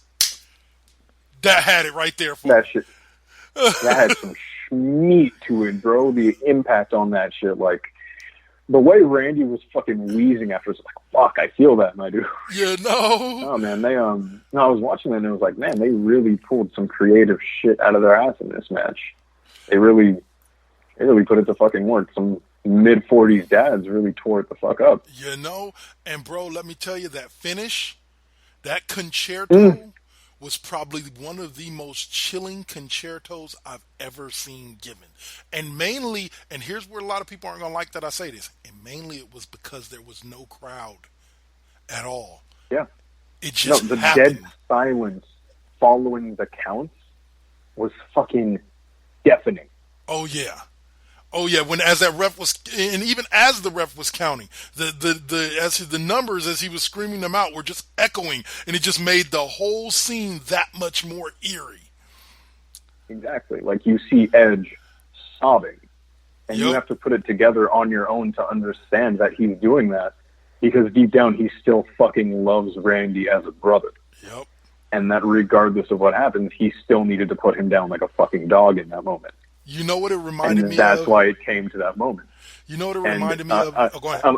I'm gonna say it, and if I'm right, that'll be the shit. But it definitely did show shades of Flair and Shawn. Ha!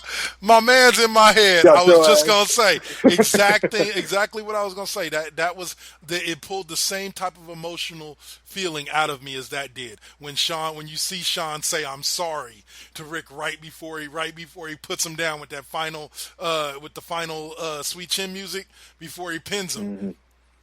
Mm-hmm. It brought that. You forgot half of it. What's that? No, he looks over at Rick and he says, "I'm sorry, I love you."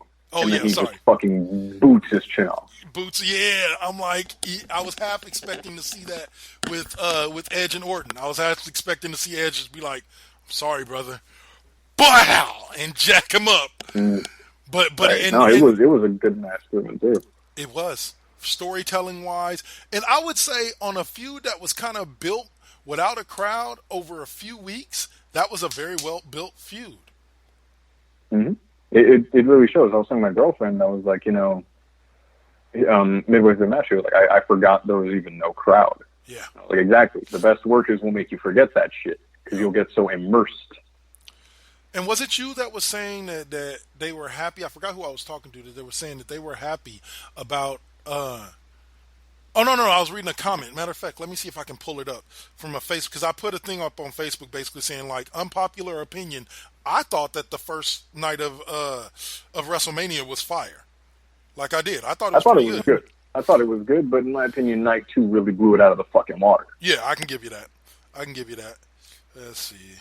Sorry, I got to get through the 800 notifications from fucking the conversation I had in the sports group this morning. I do not blame you. But fucking. Let me see. Hold on.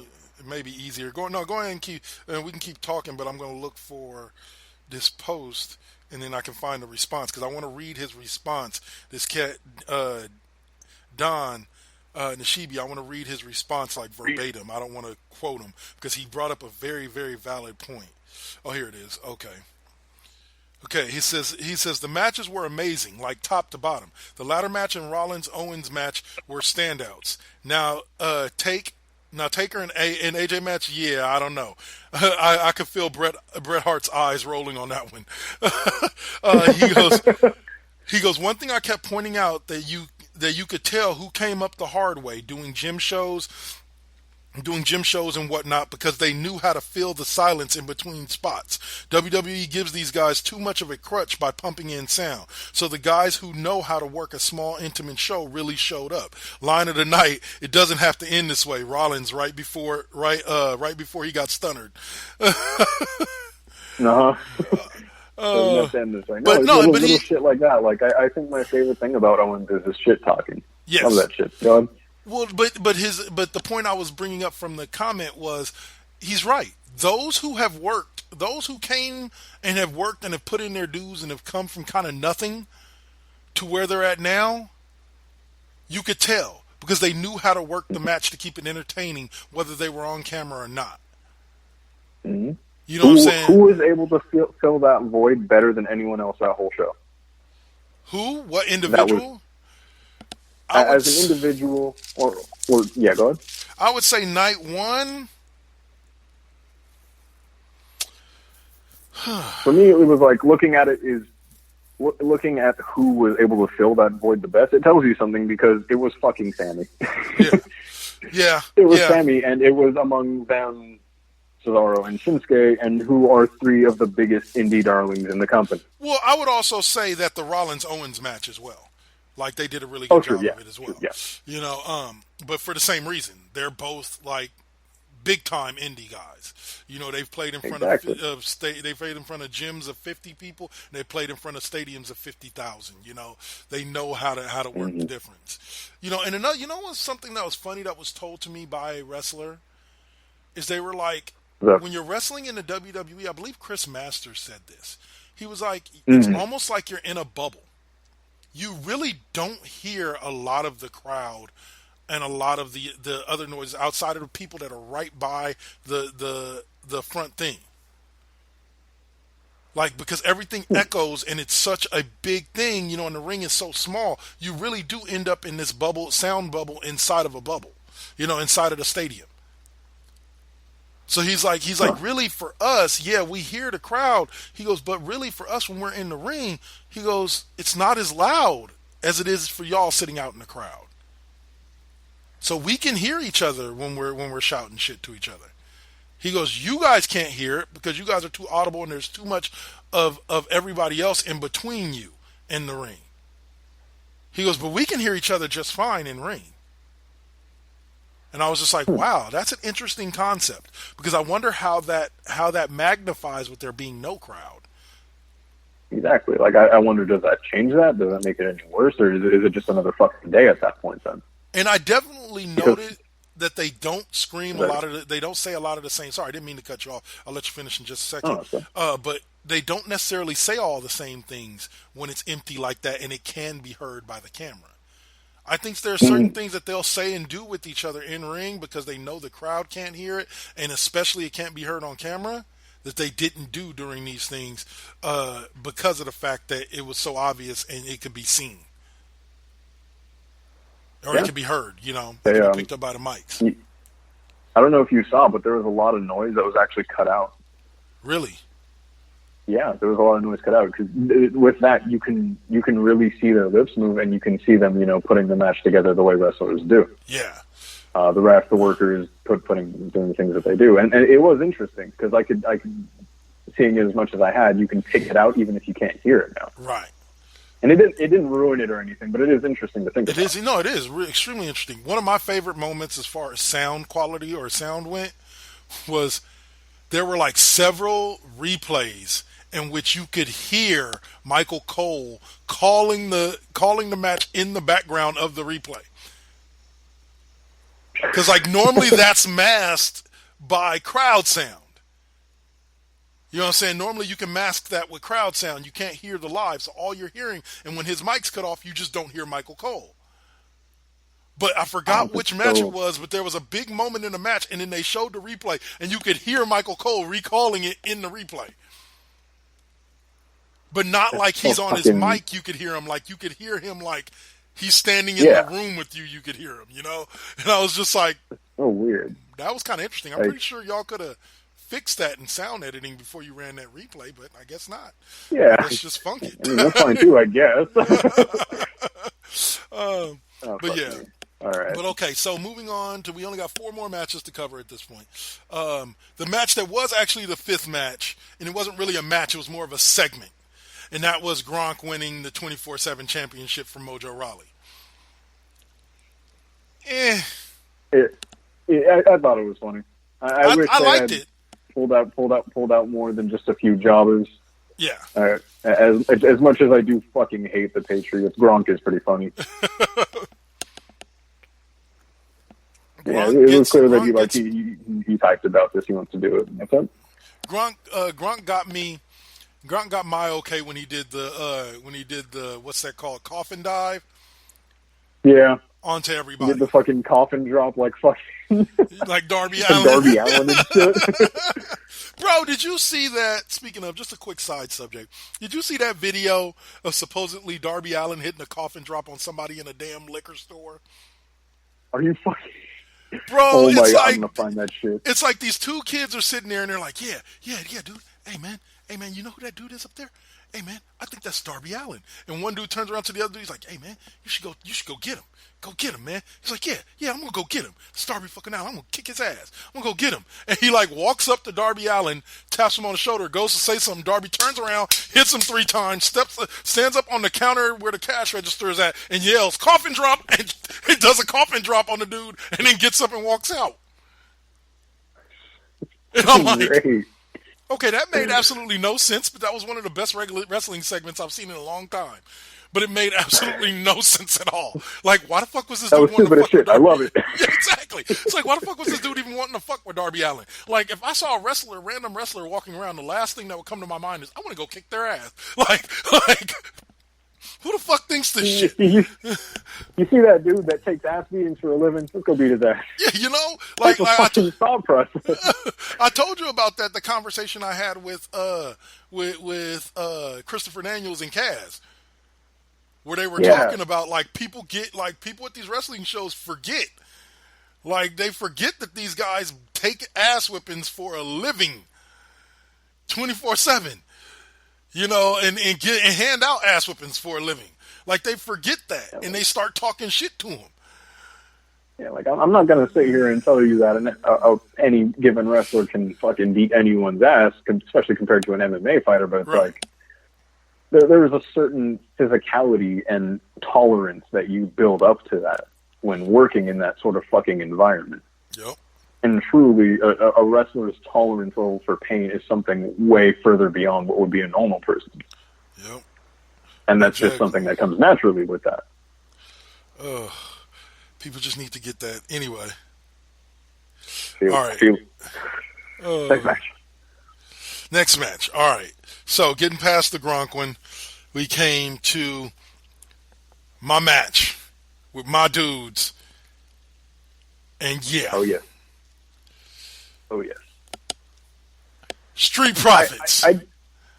I did not expect to enjoy this match, but as per usual, Montez Ford fucking hypes his happy ass through it. It's WrestleMania! Just fucking lunging over the top rope, screaming that shit. See, and that's what I mean by like people get all upset. This is a point I was going to make, and Montez Ford is the perfect person to make. People got all upset, and I heard a bunch of people talking shit about the fact that WWE wrestlers were still playing it up to the crowd, to a non-existent crowd.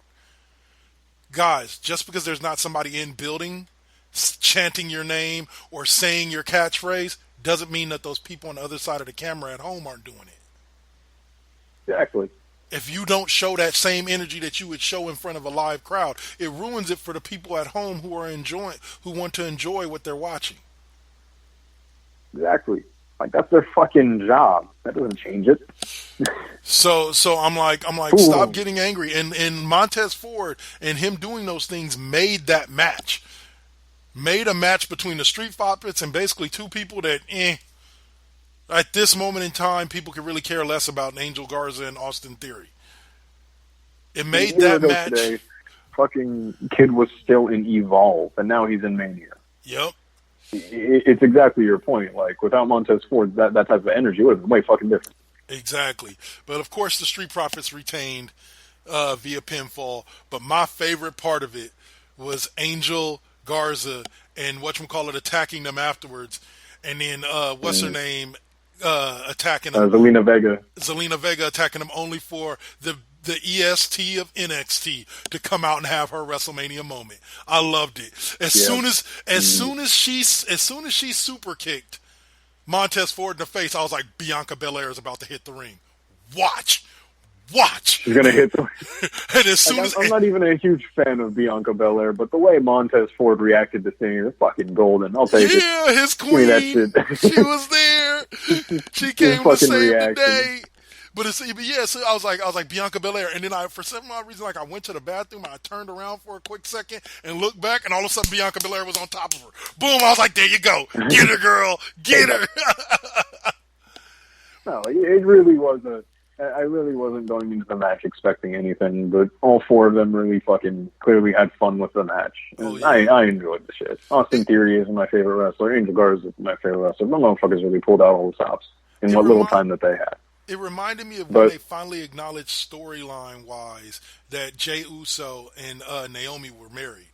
After everybody had known finally. for hella days, had been watching Total Divas and had known for hella days that those two were together and married, they finally acknowledged it, and it was kind of in the same way. The Usos were getting their ass beat, there were some females involved, and out came running Naomi to save the day. And so it was like... It never gets old. It doesn't. It doesn't ever get old. And so like I said, so that moment for me really, really made that match, and I loved it. I gave the match an A overall. Absolutely. But as one final tidbit for it, I'm sorry, but have you seen fucking Street Profits' new T-shirts? The We Want the Smoke ones? Yeah, I want one. Matter of But fact, I'm planning on buying one. I don't blame you, but I find those shirts so fucking funny because the style that they're made, I don't know about you, but it reminds me of those gangsterified shirts that you would find like in 2004 and 2000. It reminds me of like a fucking like Master P T-shirt, the ones he would make. Yeah, make you want to say, no. Hell yeah. But reminds me of fucking Master P T-shirt. I love that shit. Dude. Like everybody else has their big like rock star logos, and they have little like Master P T-shirt that says "We want the smoke" in all gold. Like fucking take my money. Yeah, it was beautiful. Oh man, they're kind of like Crime Time, but a little bit funnier. Yeah, they're the lighthearted Crime Time. Pretty much. All right, so the match that delivered, but in a very interesting way, was up next. And that was the Fatal 5-Way for Bayley's SmackDown Women's title. To me, the match delivered overall.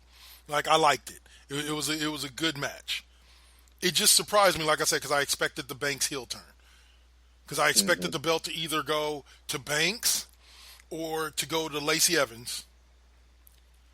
And I expected if it went to Lacey Evans that she was going to end up dropping Banks first and then beating Bayley. So when I saw her drop Banks, I was like, oh, okay, so Lacey Evans is going to win it.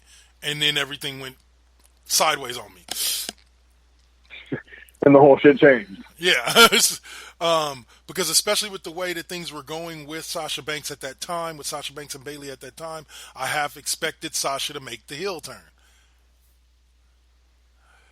And turn on Bayley. I blame you for that. But unfortunately... It feels like it's been on the cusp of happening for 2 fucking years now. Yeah. It truly has. Like, because especially with that promo that they cut right before the match, when what's-her-name asked Sasha, exactly. and Sasha was like, well, we'll see.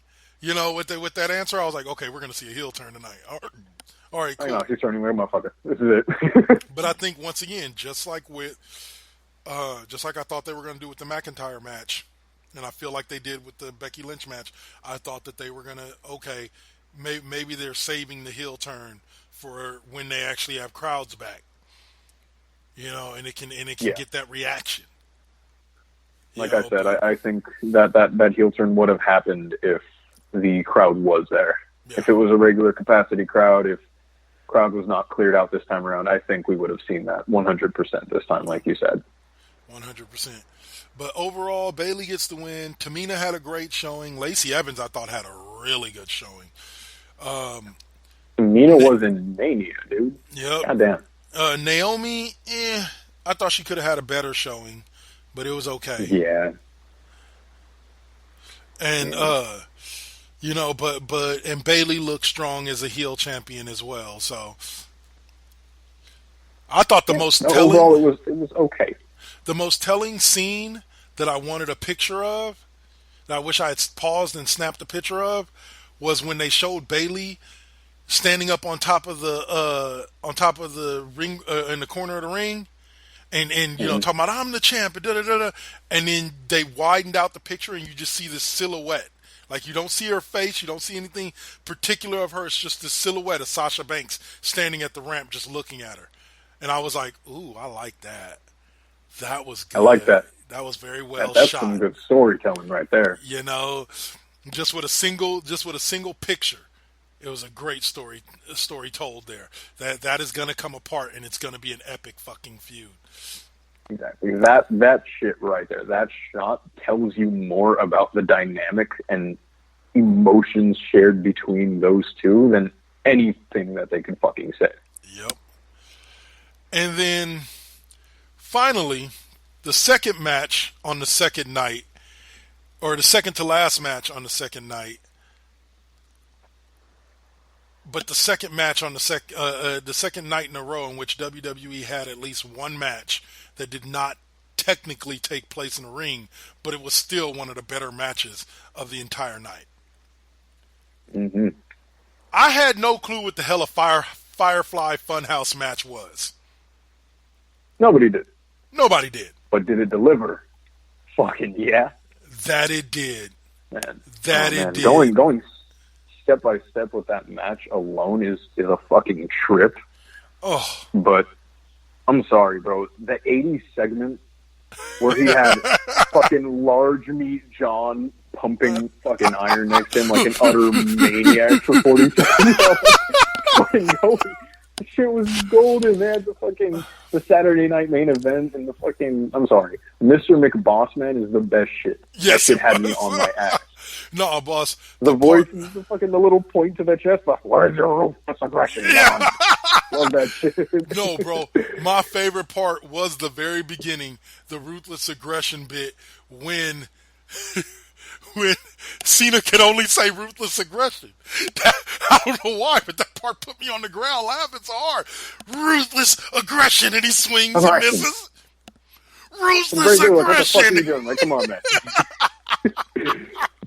And he just kept saying it over and over and over again. I expected the throwbacks to the Doctor of Thugonomics. I love that bit. Yes, that was great. But I did not expect the prototype part. Oh, man. That was some shit. Great. And the word by word reflection of like mimicking angle and shit, fucking great. Yeah. I loved it. Oh man, he did such a great job. I love the fact that they brought him out as a member of the NWO. That was awesome. Exactly. And then they fucking two-sweeted fucking Eric Bischoff and everything. He had his mannerisms down to a fucking T. That was the funniest part. Oh. Like he had the arm sway, he had the neck swivel, all that shit. Everything about what Eric Bischoff was, he had that shit down. I'm sorry. Bray fucking made that shit. Bray Wyatt showed you his range in that. Even dating back to being Bray Wyatt, the Eater of Worlds. You know what I'm saying? Like, exactly. That part of the segment was even hella good. Oh, yeah, even, like, going back to that, I fucking loved it, to the floral overcoats and the trilby hat. That shit was great. Like, I'm sorry, I don't know who was behind that, but if that was the freedom given to Bray, then they need to let that dude write some shit some more, because that shit was straight and magical. Yep. And I don't know if I'm mistaken. Don't quote me on this, but I think that shit might have actually gotten 6 stars. From my opinion, I would have liked it. I had a lot of people that were like, I had a friend of mine last night. She was like, I don't know what the hell I just watched. Yeah, no. And I was like, my mom was like, what the fuck was this? I was like, none of us do, honey. None of us do. All right. And she was just that's the magic. No, she posted that on Facebook. I was like, you must have watched the Firefly Funhouse match. And she was like, yeah, I did. She goes, I think I needed, she goes, I didn't quite get what was going on. I think I needed to be high in order to get it. And I was like, nah, it doesn't help. I was high when I watched it, and I still came out of it going, what the fuck? But like I text you with. Bro, K-Double really said, don't worry, I tried. Yeah, exactly. I tried it myself. Who was it? Brian Saxton or Titus O'Neil had the line of the entire night.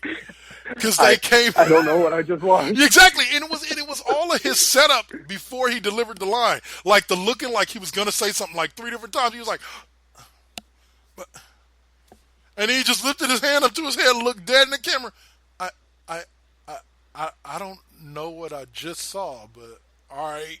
I was just like, thank you, Titus. Thank you for encapsulating the feelings of just about everybody in the WWE universe.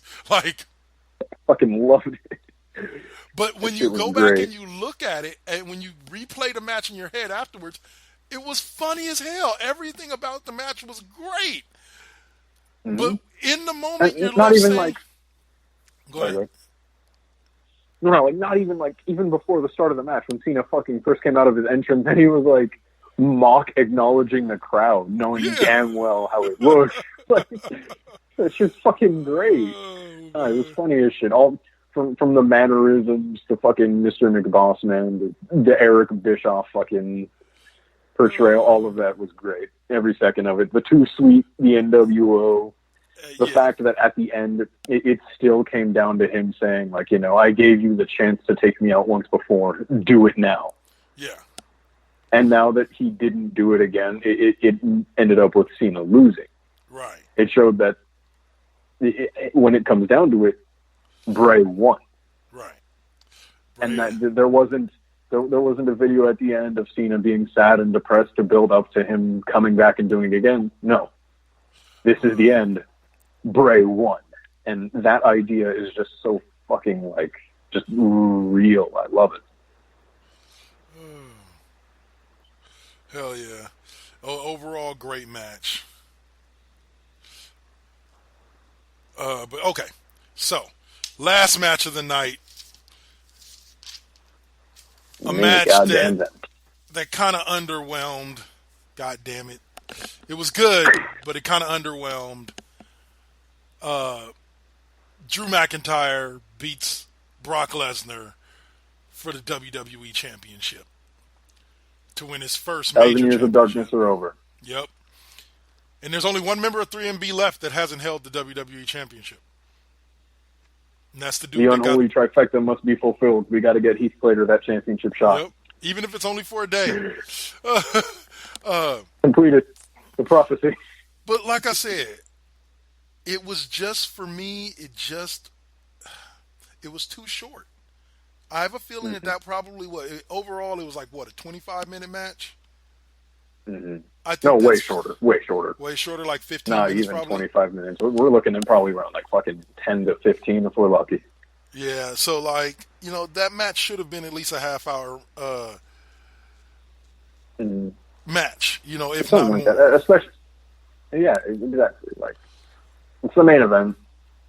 And not even considering that, it's like, especially after seeing now that we've watched Brock fight both AJ and Daniel, and both of those were incredible matches. Yep. So we know that Brock can still work if he gives the shit. If he actually gives a fuck to try. Right. But simply put, this just wasn't one of those nights. So we got suplex, F5, Claymore at the end. Bro, it was a 4-minute and 35-second match. Exactly. There we go. I was gonna say, like, that shit was somewhere closer to where his match with Goldberg was. Firefly Funhouse didn't even take place in a ring, and it was 13 minutes. Exactly. That's the point. Like, not even that shit was short. Edge Randy Orton was a half hour. Charlotte Flair and Rhea Ripley was 20 minutes.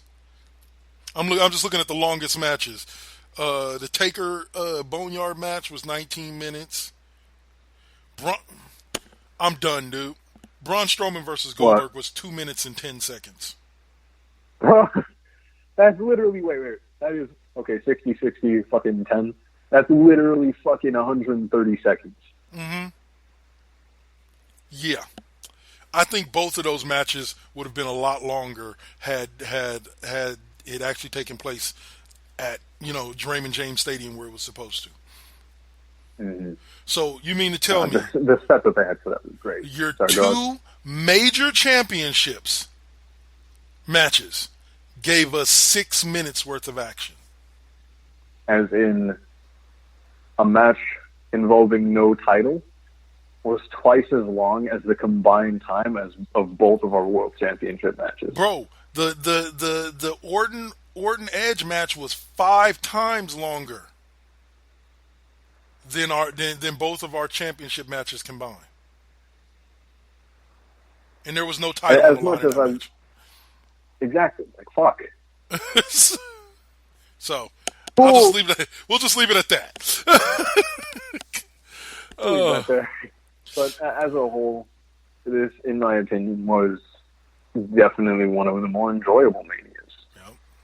Yep. 100%. It was, as a whole, not even in like, there was better match quality, but as a whole, it was just funner. There was more angles that were just funny and enjoyable. Well, all right, so this is how we're going to have to do this. All the stuff that we were going to talk about, comic books and all that, we're going to have to save that for the first half of the show we record for this upcoming Sunday, because this is going to post tonight. Yep. We'll have to save that because we're at the 2-hour mark already. Just talking WrestleMania. So, if you want, we can have this WrestleMania dedicated episode, and then next episode, I can come around with all the shit I had to present, and we'll do that. There you go. Write it all down. Keep it all with. Sometime within the next couple of days, we'll record the next episode for this upcoming Sunday. In the morning, we go perfecto, and just get it out, the way. That way, we don't have to worry about it till next week during the week sometime. But okay, so yes, WrestleMania as a whole, I give it an A. Okay, overall, I enjoyed it. But let's get to a little bit of this AEW talk before we wrap things up completely. AEW has been putting on some pretty good shows, but the one things that I wanted to talk about, or that you wanted to talk about as well, was the fact that we have 2 new debuts in from WWE and AEW. Mm-hmm. And that is one, Brody Lee and Matt Hardy. One, obviously, just a little bit more impactful than the other. The Exalted One and Damascus. I cannot fucking wait. Now, let me say this. The one thing, before we dive too into it, I just want to say this. The one thing I am extremely happy about that Matt Hardy brings to AEW is the segments between Vanguard 1 and Chris Jericho. I love them. I love every single bit of them. Chris Jericho pitching to a damn drone to join the Inner Circle is comedy fucking gold. Period. Perfect. Only Jericho could do that shit. No, it's great. Only Matt Hardy and Jericho are the type of dudes that think of that type of shit, and honestly, it's great. I look forward to the freedom Matt Hardy's going to be able to have there. And as much as I do hate to say it, his time in WWE was really squandered. Yeah. And I hope he really does. It wasn't squandered as a whole. There were some good angles. There were some good angles. But in the larger picture of Matt Hardy going from being the biggest thing in wrestling to not so much. Yeah, it did. Yeah, once again, WWE missing it's not that they put him in bad feuds, and people can't say that they didn't give him his due because the dude walked in off the street and won the tag team titles with his brother. You know what I'm saying? Yeah. So it's not like he got done wrong. You know, but also at the end of the day, yeah, I do agree. The only thing I don't agree with that people are saying is that the Woken character wasn't over. The broken character or Woken character wasn't over in WWE. It was over. That shit was over like nothing, dude. That shit was great. What I'm saying? And same thing went for WWE, or when it came to, like I said, one of the best tag teams ever to me was the Deleter of Worlds tag team. Bray Wyatt and Matt Hardy. So much potential in that. There was a lot of potential in that. But at the end of the day, ultimately, WWE really didn't know what to do with it because, let's be real, they're not doing the over-the-top gimmicks as much anymore. So their writers aren't as good with it as they used to be back in the past. The guys who wrote the corporate ministry storyline for The Undertaker knew how to write those type of storylines. Exactly. There's that certain level of that overindulgence in the craziness of wrestling that I talked about earlier. It's that, but working it in a very specific way. Yep. You know, and unfortunately, they just didn't know what to do with broken Matt Hardy or woken Matt Hardy. Mm-hmm. You know, yeah, I think it was just an environment that didn't get it. Exactly. But to say that the WWE crowd didn't like it, no, the WWE crowd loved it. Matt Hardy is a situation in which it was not that good of booking for a really good character that was really over. It wasn't that the universe didn't get it. Now Brody Lee is a whole different subject. Don't get me started on the story. Don't get me started on the fact that Luke Harper was given plenty of opportunities solo and as a tag team artist to fucking get over and didn't.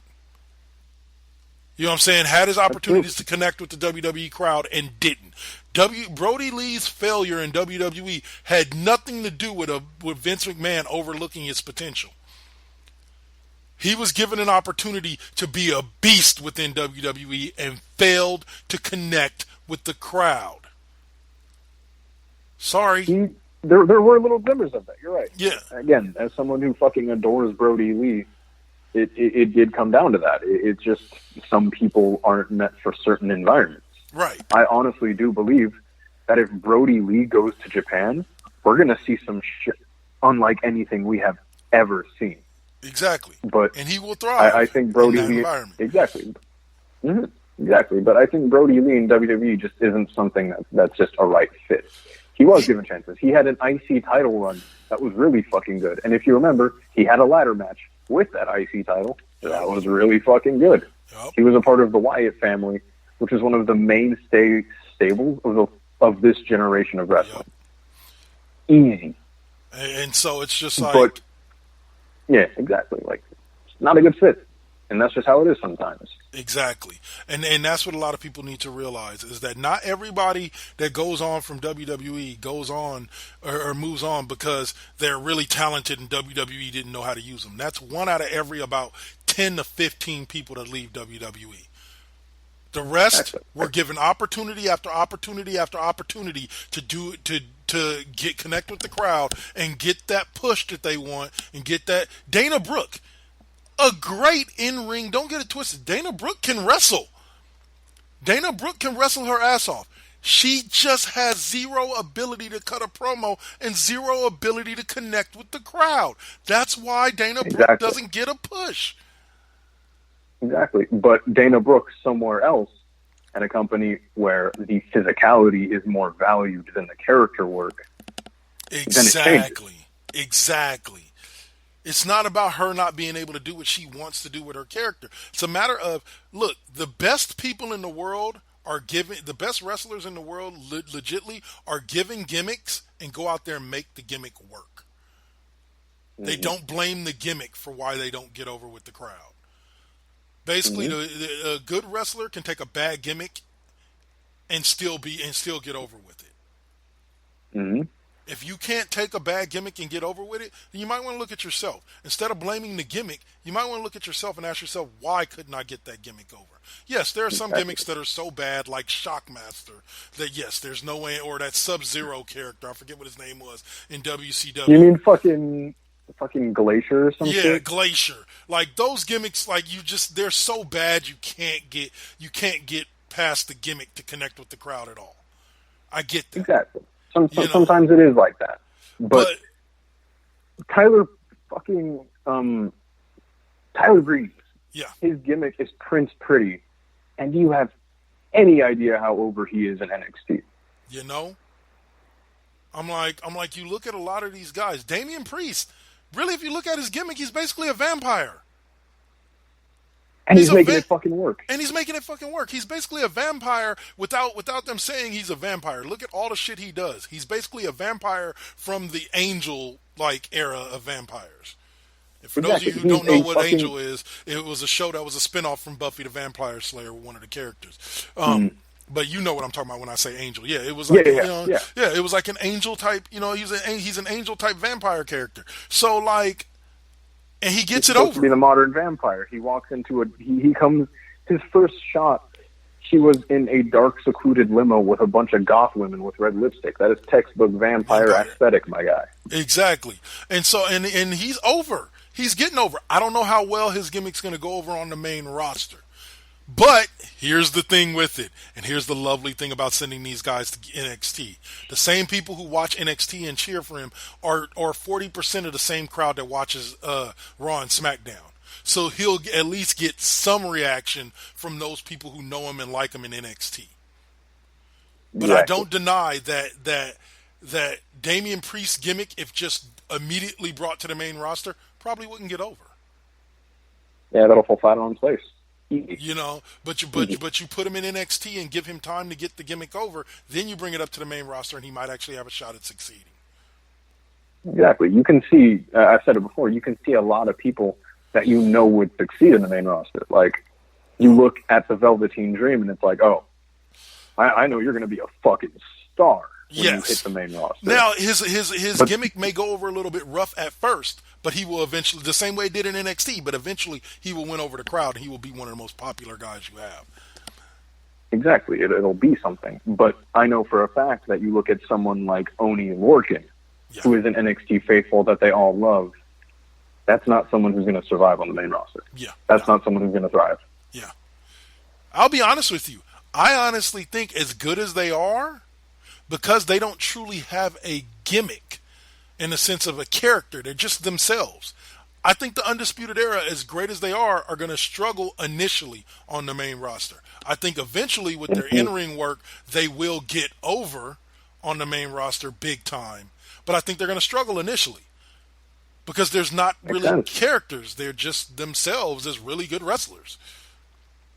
You know, and usually it'll be like, oh, it's just them dialed up to 11, but more or less it's not even that. Right. You know, and so with that being said, I'm just like NXT is the perfect place for a lot of the gimmicks, some of the gimmicks that they have. You know, like Finn Balor. As much as everybody loved him on the main roster, his gimmick and the Demon gimmick goes over far better at NXT and probably over at NXT UK. I haven't had a chance to watch any of his appearances over there than it does on the main roster. And that's not Finn Balor's fault. That's not, you know, wrestling fans are finicky. The environment. You know, like I personally like the Nightmare Collective. They didn't make a lot of sense. But then again, though, they weren't around long enough to flesh out a lot of the points of the crew. You know, but a lot of people didn't. You know, Nightmare Collective just wasn't for 90% of the AEW fan base, so they got rid of it. Good for them. But it wasn't a bad gimmick. It just didn't connect with this particular crowd. That's all it is, exactly. You know, and so go ahead. No, go ahead. Oh, I was going to say, and last thing, not changing subject, but last thing I will say about AEW is that people need to get this out their head that somehow Tony Khan is a billionaire who's we've discussed this on the show before. People need to get it. Shahid Khan is the one that is financing AEW, and he is not as big of a wrestling fan as his son is. Yeah. So you can bet if Vince McMahon walked in that door and said, I want to buy AEW, and he offered enough money, Shahid would sell. Vince McMahon will just add zeros and zeros until they sign the dotted line. That's how it goes. Now, could Shahid turn around? Could Tony Khan come and pitch to buy something from Vince McMahon that's now currently a WWE copywriter? No. Absolutely fucking not. No, because his daddy's not going to let him hand Vince McMahon a blank check and say, you know, write in the number that you want just to give it to us. But guess what? Vince owns the checkbook. So Vince can hand Shahid and a blank checkbook and say, write in whatever number you want. And that shit wouldn't even dent them. Exactly. It's funny to me how I see a lot of talk, especially in this AEW fan group, of, oh, WWE's going to be going out of business soon because AEW is the hottest thing on the market. AEW is putting WWE's numbers to shame. Bro, until AEW turns a $937 million profit for their year, they're not even close to on WWE's level. Absolutely. I really doubt they're even in the low. I really doubt they're anything higher than the low seven figures as far as profit for this year that they've been around, and I doubt they are decades away from turning $100 million profit in a single year. Yeah, exactly. No company that especially is just goes up. Especially with this shit now, with the state shit in. Yeah. Exactly. So let's just be realistic. AEW is amazing. AEW is awesome. I'm a huge fan of AEW. Let's stop thinking that they are in any way a threat to WWE's viability or sustainability as a business. Let's just put that nonsense. Icon. That's exactly. Terrible. You know, I was like, some when people say wrestling, they think of WWE for a reason. Somebody brought up a very valid point in the thing too. They go, dude, if AEW is so fucking important, then why wasn't Tony Khan or Sahih Khan on that conference call with the president, but Vince McMahon was? Ooh. And there's like, oh well, Vince McMahon was only on there because Linda McMahon is part of Trump's White House staff. No, Vince McMahon was there because WWE is looked at as a global brand, and that needs to be a part of that particular conversation. Mm-hmm. When you're having this isn't about the working relationship between fucking Trump and Vince, right? Or the connection with Linda. This is about two businessmen knowing what stands for. I was like, notice, I've always told people this. WWE is slowly but surely becoming the fifth sport. People can hate it all they want. People can say I'll never consider it a sport because of its because it's scripted. But the reality of it is, at the end of the day, WWE is slowly turning the big four sports, which are hockey, baseball, basketball, and football, into the big five. It's going to be baseball, hockey, basketball, football, and WWE. There's a reason why Vince was on that call. Goddamn right. You know what I'm saying? Vince was on that call with Roger Goodell, Gary Bettman, you know, all the heads, all the commissioners of all the major sports leagues. There's a reason, and Dana White with the UFC, there's a reason why Vince was on that phone call. It had nothing to do with Linda. Yep. Exactly. So just AEW because he's recognized as a sports giant. Right. So it's like, AEW fans, enjoy AEW. Hopefully it lasts. Like, who knew TNA would still be here over a decade and a half later? But they are. Fucking honestly. You know, people were saying TNA was going to die 10 years ago. Exactly. And they're nowhere near, WWE level, but they're still putt-putting around at the ROH level. And I think AEW will stand a little bit above ROH. AEW will end up, you know what AEW is going to end up becoming? And a lot of people are going to hate me for saying this. AEW is going to end up becoming a stopgap between ROH and the Indies and WWE. Yep, because that's what it is. It's where you go between your stretches of New Japan and Ring of Honor. Yeah. Why is Jeff Cobb there? Because he's done in Japan now, because he's done with the fucking tournament. And the main thing Why that's is going to Moxley there? Because he's done with WWE. Yep. You can apply that to almost any other person there. And the thing about it is, the main thing with it is that the main thing that's going to draw people to want to go there for a little bit before they head to WWE is going to be because of the freedom, the same reason why people went to TNA, the freedom that they give them, not necessarily in creative control, but to work for other companies. Mm-hmm. You can go work with ROH and AEW and wrestle for a few local independents. You can't do that with WWE. You know, because if you're on the main roster on NXT, you're working for WWE most days of the week. So you can't go and work for other companies. So yeah, that's going to be the appeal. But when guys are ready to not be working for 80 billion different companies, to be working for one company only and get paid because they've made a name for themselves, i.e. like Samoa Joe, AJ Styles, etc., they're going to sign with WWE. Period. That would fucking go. So why do you think Finn is there? Because he's already paid his dues. Yep. He's already done the bulk of his work. The greatest matches that Finn will have are already behind him. Yep. And I'm not saying that like he's washed up. It's like, no, he's paid his dues. He's done that work. That's why he's in WWE. That's why he's an NXT guy now. And you want to know what? Like I told somebody before, he did all that work and he did all of that so that he could get to WWE. The point of doing almost all of what he did over there was to get to WWE. That was the end game. Yep. That was the goal. Gallows and Anderson were only formed over in New Japan because Gallows couldn't get the rub that he wanted from WWE, so he went to New Japan, formed that tag team, became one of the best tag teams in the world, and then came back to WWE because that was always the plan. You know, I'm like, people don't get that. You know, like AJ Styles. AJ Styles had been saying since he was starting in TNA that he wanted to finish his career. He wanted to retire with the WWE. Like, come on, y'all, like, get this. There have been very few people. Sting.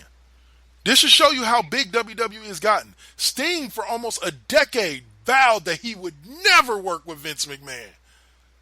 What'd he do? Especially after what did he eventually end up doing after TNA basically damn near went under? Came to work with Vince McMahon. Exactly. This is how this shit goes. And it's funny because this isn't anything new. It isn't.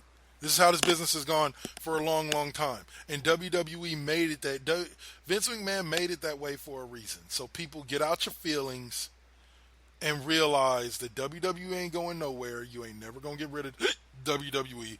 AEW could be the first wrestling company outside of WWE to turn $1 billion profit, and they still wouldn't be able to outmatch WWE. Seriously. And that's just how it fucking goes. But we have reached the 2-hour mark, though. Yes, so we have. So we're at 2:15. Probably hit our red button. Yes, sir. Why don't you go on ahead and give us your Wrestler of the Week, and we will call it a night. You know what? I've recently came to a small revelation. And at first, I didn't want this to feel like I was phoning it in. Like I was just sort of throwing it around. So I will explain myself. But to just start it out, on my Wrestler of the Week. Wow, good job. My Wrestler of the Week is the one, the only Matt fucking Hardy. And because Damascus!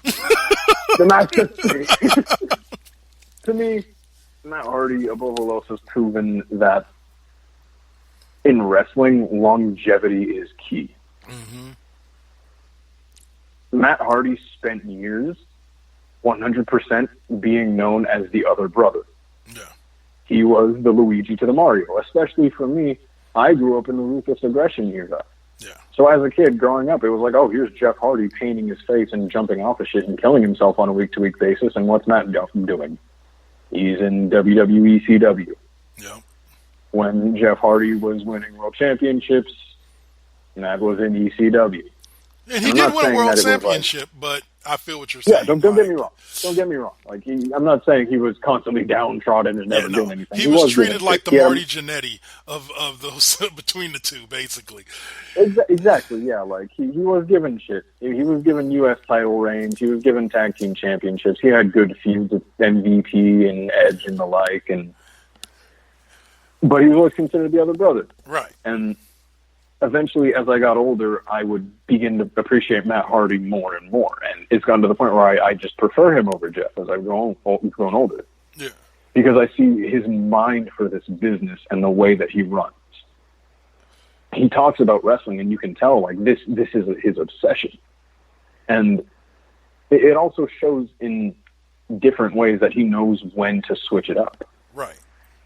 The Matt Hardy character, the Broken Matt character, that was born from him realizing that as he's getting older, he needs to switch his style up. Right. And become less of a physical, he needs to be less of a physically imposing wrestler and need to be more of a character and capitalize on that. Right. And then when he did that, he was like, all right, Jeff, you're not going to be a spot monkey anymore. You need to care about your body. You're going to be Brother Nero, and you're going to do this with me, and you're going to switch it up too. See? I don't know. Hearing something like that and learning the way Matt Hardy thinks about these things and the way he rolls and the way he's done this for over 20 fucking years now. Yep. So not even like, I'm sorry, but thinking about the fact that Matt Hardy has been doing this shit for 4 generations now. Yeah. 4 decades. Is insane. And I feel like I'm doing this because Matt Hardy needs that fucking respect. He deserves it. He's much like Jericho, he's someone who's constantly reinvented himself. He's changed with the landscape of wrestling. He has constantly done shit that has thrown me off my ass, and his work in TNA is amazing. Stuff of fucking legend. And also, people got to understand, like, something with Matt Hardy. I love Matt Hardy. I love what he can do in ring.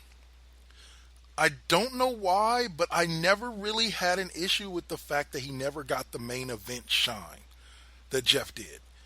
Like, I don't know what it is. Like, I was always okay with the shine that Matt got.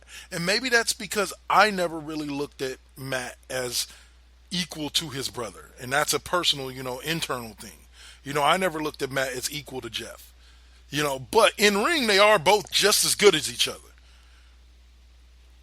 But I just never really considered him equal to Jeff. So because of that, I never saw an issue until the Broken character.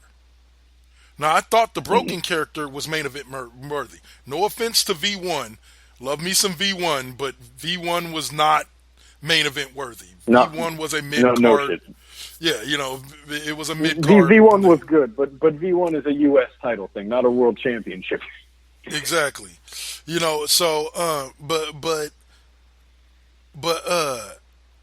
I always saw, until the Broken thing. Then I think that he definitely proved that he can work the main event scene and he can come up with his own character and do a really good job with it, even though some of the shit that he does with the Broken character is a little too over the top for me. But I take it in stride because of the character. But overall, you're right. Matt Hardy deserves the shine that you're giving him because he's Matt fucking Hardy. Yeah, no, he's no. It takes a minute to think. Like, sorry, 20 years ago was when Matt Hardy was really starting up. Yeah, 20 years ago, Matt Hardy was starting to really gain that momentum. Matt Hardy has been at this shit for a really long time, and it shows because he's a fucking veteran. His mind works for this business. Yep. And I don't know. I feel I sort of came to the revelation. Like I as I studied more of Matt Hardy and I learned more, I gained more and more respect for him. And I'm really excited to see what the hell he does in AEW. Amen. I think that, and I think what'll happen is that let me say it to our audience like this as kind of a closing point. People say Matt Hardy wasn't used right in WWE, and I've said this theory before, but I think Matt Hardy kind of epitomizes it more than anybody else. Too many good wrestlers that deserve pushes are sitting at the top of the WWE, and you can't give them all pushes. Mm-hmm. Unfortunately, Matt Hardy came in at a time in which there were other people who had been with the company longer who deserved their push first before they got back around to Matt and gave him his second push since he'd been there. Because I consider the Woken character kind of his first push, and the fact that they gave them the tag team titles and stuff, it was his second push. He never got that second push, and it's just one of those type of things where I'm just like, it's not because he didn't deserve it. It's not because WWE didn't have faith in him. I think it's just because they had too many other guys that did deserve, as well as he did, that deserved pushes that they were going to give them to before they gave Matt Hardy another push. Sounds about right. As it's always been, WWE's problem is having a system so full that you have too many people deserving of that shot. Exactly. And Matt Hardy, sadly, is just a victim of that. And so I'm glad that he went to AEW, not because now all of a sudden he gets to be the Woken character and all that, because that's nice, a Broken character, and that's nice and dandy and all, but because he's somewhere where there's not as many top guys that are deserving of that push, so he can get that push that he wants. He can get that push for the AEW title. But even at AEW, there are people, he's not going to come out of this War Game style match or whatever that they did as the next contender for Moxley's title or for Hager's title. Whoever won that would match. Be some shit, though. Yeah, but I doubt he's going to come out as that. He's going to play the Woken character, and there's going to be other people that deserve shots that are going to get their shot first. They're going to get their push before Moxley does. So... Before Hardy, you mean, but yes. And lastly, but not least, on the AEW note, AEW, please stop pushing Jake Hager's minuscule and minute MMA career. You mean it's fucking, like... Hasn't he... Doesn't Batista have a bigger resume in MMA than Jake Hager? Yes, and yet MMA undefeated in MMA, undefeated in AEW. Stop! It makes you look pathetic, and it truly makes you look like you're trying to make him into the Brock Lesnar of your company. Just stop. Don't do that. Let Hager be Hager. You know, bill him. Yes, if it's appropriate for his MMA stuff to come up, you know, because you see him use a MMA style move or whatever like that, and it's appropriate to bring it up, that's fine. But stop shoving it in everywhere. He wasn't an MMA star. Most people didn't even know he was in Bellator till after he got to AEW. Stop. That's saying something. You know what I'm saying? Like, for what it's worth, it was good. He did do good. Yeah. But I'm not going to sit here and tell you it was the best. And one of the wins was against someone who shouldn't have even been fucking wrestling. Someone fighting. I don't know if you know, but one of those fights was against some older dude who wasn't even in fucking shape. Yeah. Hager kind of like a was Tito Ortiz. He was the only one in shape. Yeah, exactly. And so, yeah, like just stop. Stop even talking about it unless it's appropriate to whatever you're talking about. Like, just stop. WWE does that with Brock Lesnar because Brock Lesnar went to UFC and won a fucking championship. He won the heavy. I don't care if the dude he was facing was old or not. Just like I don't care. I don't take away from Jake Hager's MMA career because one of the dudes was old and beaten up. He still went 3-0. Okay, good for you. But Brock went 3-0 and on his third match won the heavyweight championship of UFC, which at the time was the perennial heavyweight championship in MMA. Period. Absolutely. You know what I'm saying? So Brock actually went and did something. That's why WWE utilizes his MMA career. Jake Hager got the chops for that shit. Thank you. Jake Hager didn't really do shit. Stop talking about it. Push him as a badass wrestler. Instead, I was going to say, if they pushed him as the American fucking hero again, or anything else, that'd be some shit. His best work is when he plays on that, when he plays on being the all-American American. Exactly. You know, I know everybody else, a lot of people hated the whole Dutch Martel, Jack Swagger team up. I liked it. I thought that shit was funny. The We the People gimmick was never more over than it was when Dutch Martel was his manager. Oh, you mean Dutch Mantel? You mean Dutch Mantel? Sorry. Oh, when he was Zeb Coulter, yeah. Yeah, when he was Zeb Coulter. No, you know what I'm saying? The We the People gimmick was never more over than it was then, and I loved it. He even had me every now and then. We the People, yeah, get him. I'm sorry. No. The Mexican American alliance between him and Del Rio was the best shit Del Rio has ever done. Thank you, man. That shit was golden. I'm like, there were all these great things that were done during that time, and y'all and AEW fans shit on it like it was like none of it was good. And I'm like, y'all are crazy, dude. I was like, in the same as Jake Hager was never given the pushes he deserved. The man won the championship multiple times. That motherfucker won the Money in the Bank at Mania and then cashed it in to win the World Heavyweight fucking Championship. That is a push. Yep. So it's the same shit I hate when people are like, Dolph has never been pushed. Dolph is a 2-time world champion. Now, you could have said that before he won those two world titles. You could have said Dolph has never really gotten the push that he deserved, but he's gotten that push since. Once again, Dolph just stopped connecting with the crowd the way he used to. Really, if you look at anybody that's kind of fallen off, that hit their peak and is kind of fallen off, all of them have the exact same issue. At some point during that fall off, they disconnected with the crowd and were never able to really reconnect with the crowd again. So couldn't have said it fucking better myself. That's how it all ends. Well, we'll wrap this up for right now, guys. I hope you guys have enjoyed this episode as long as it was.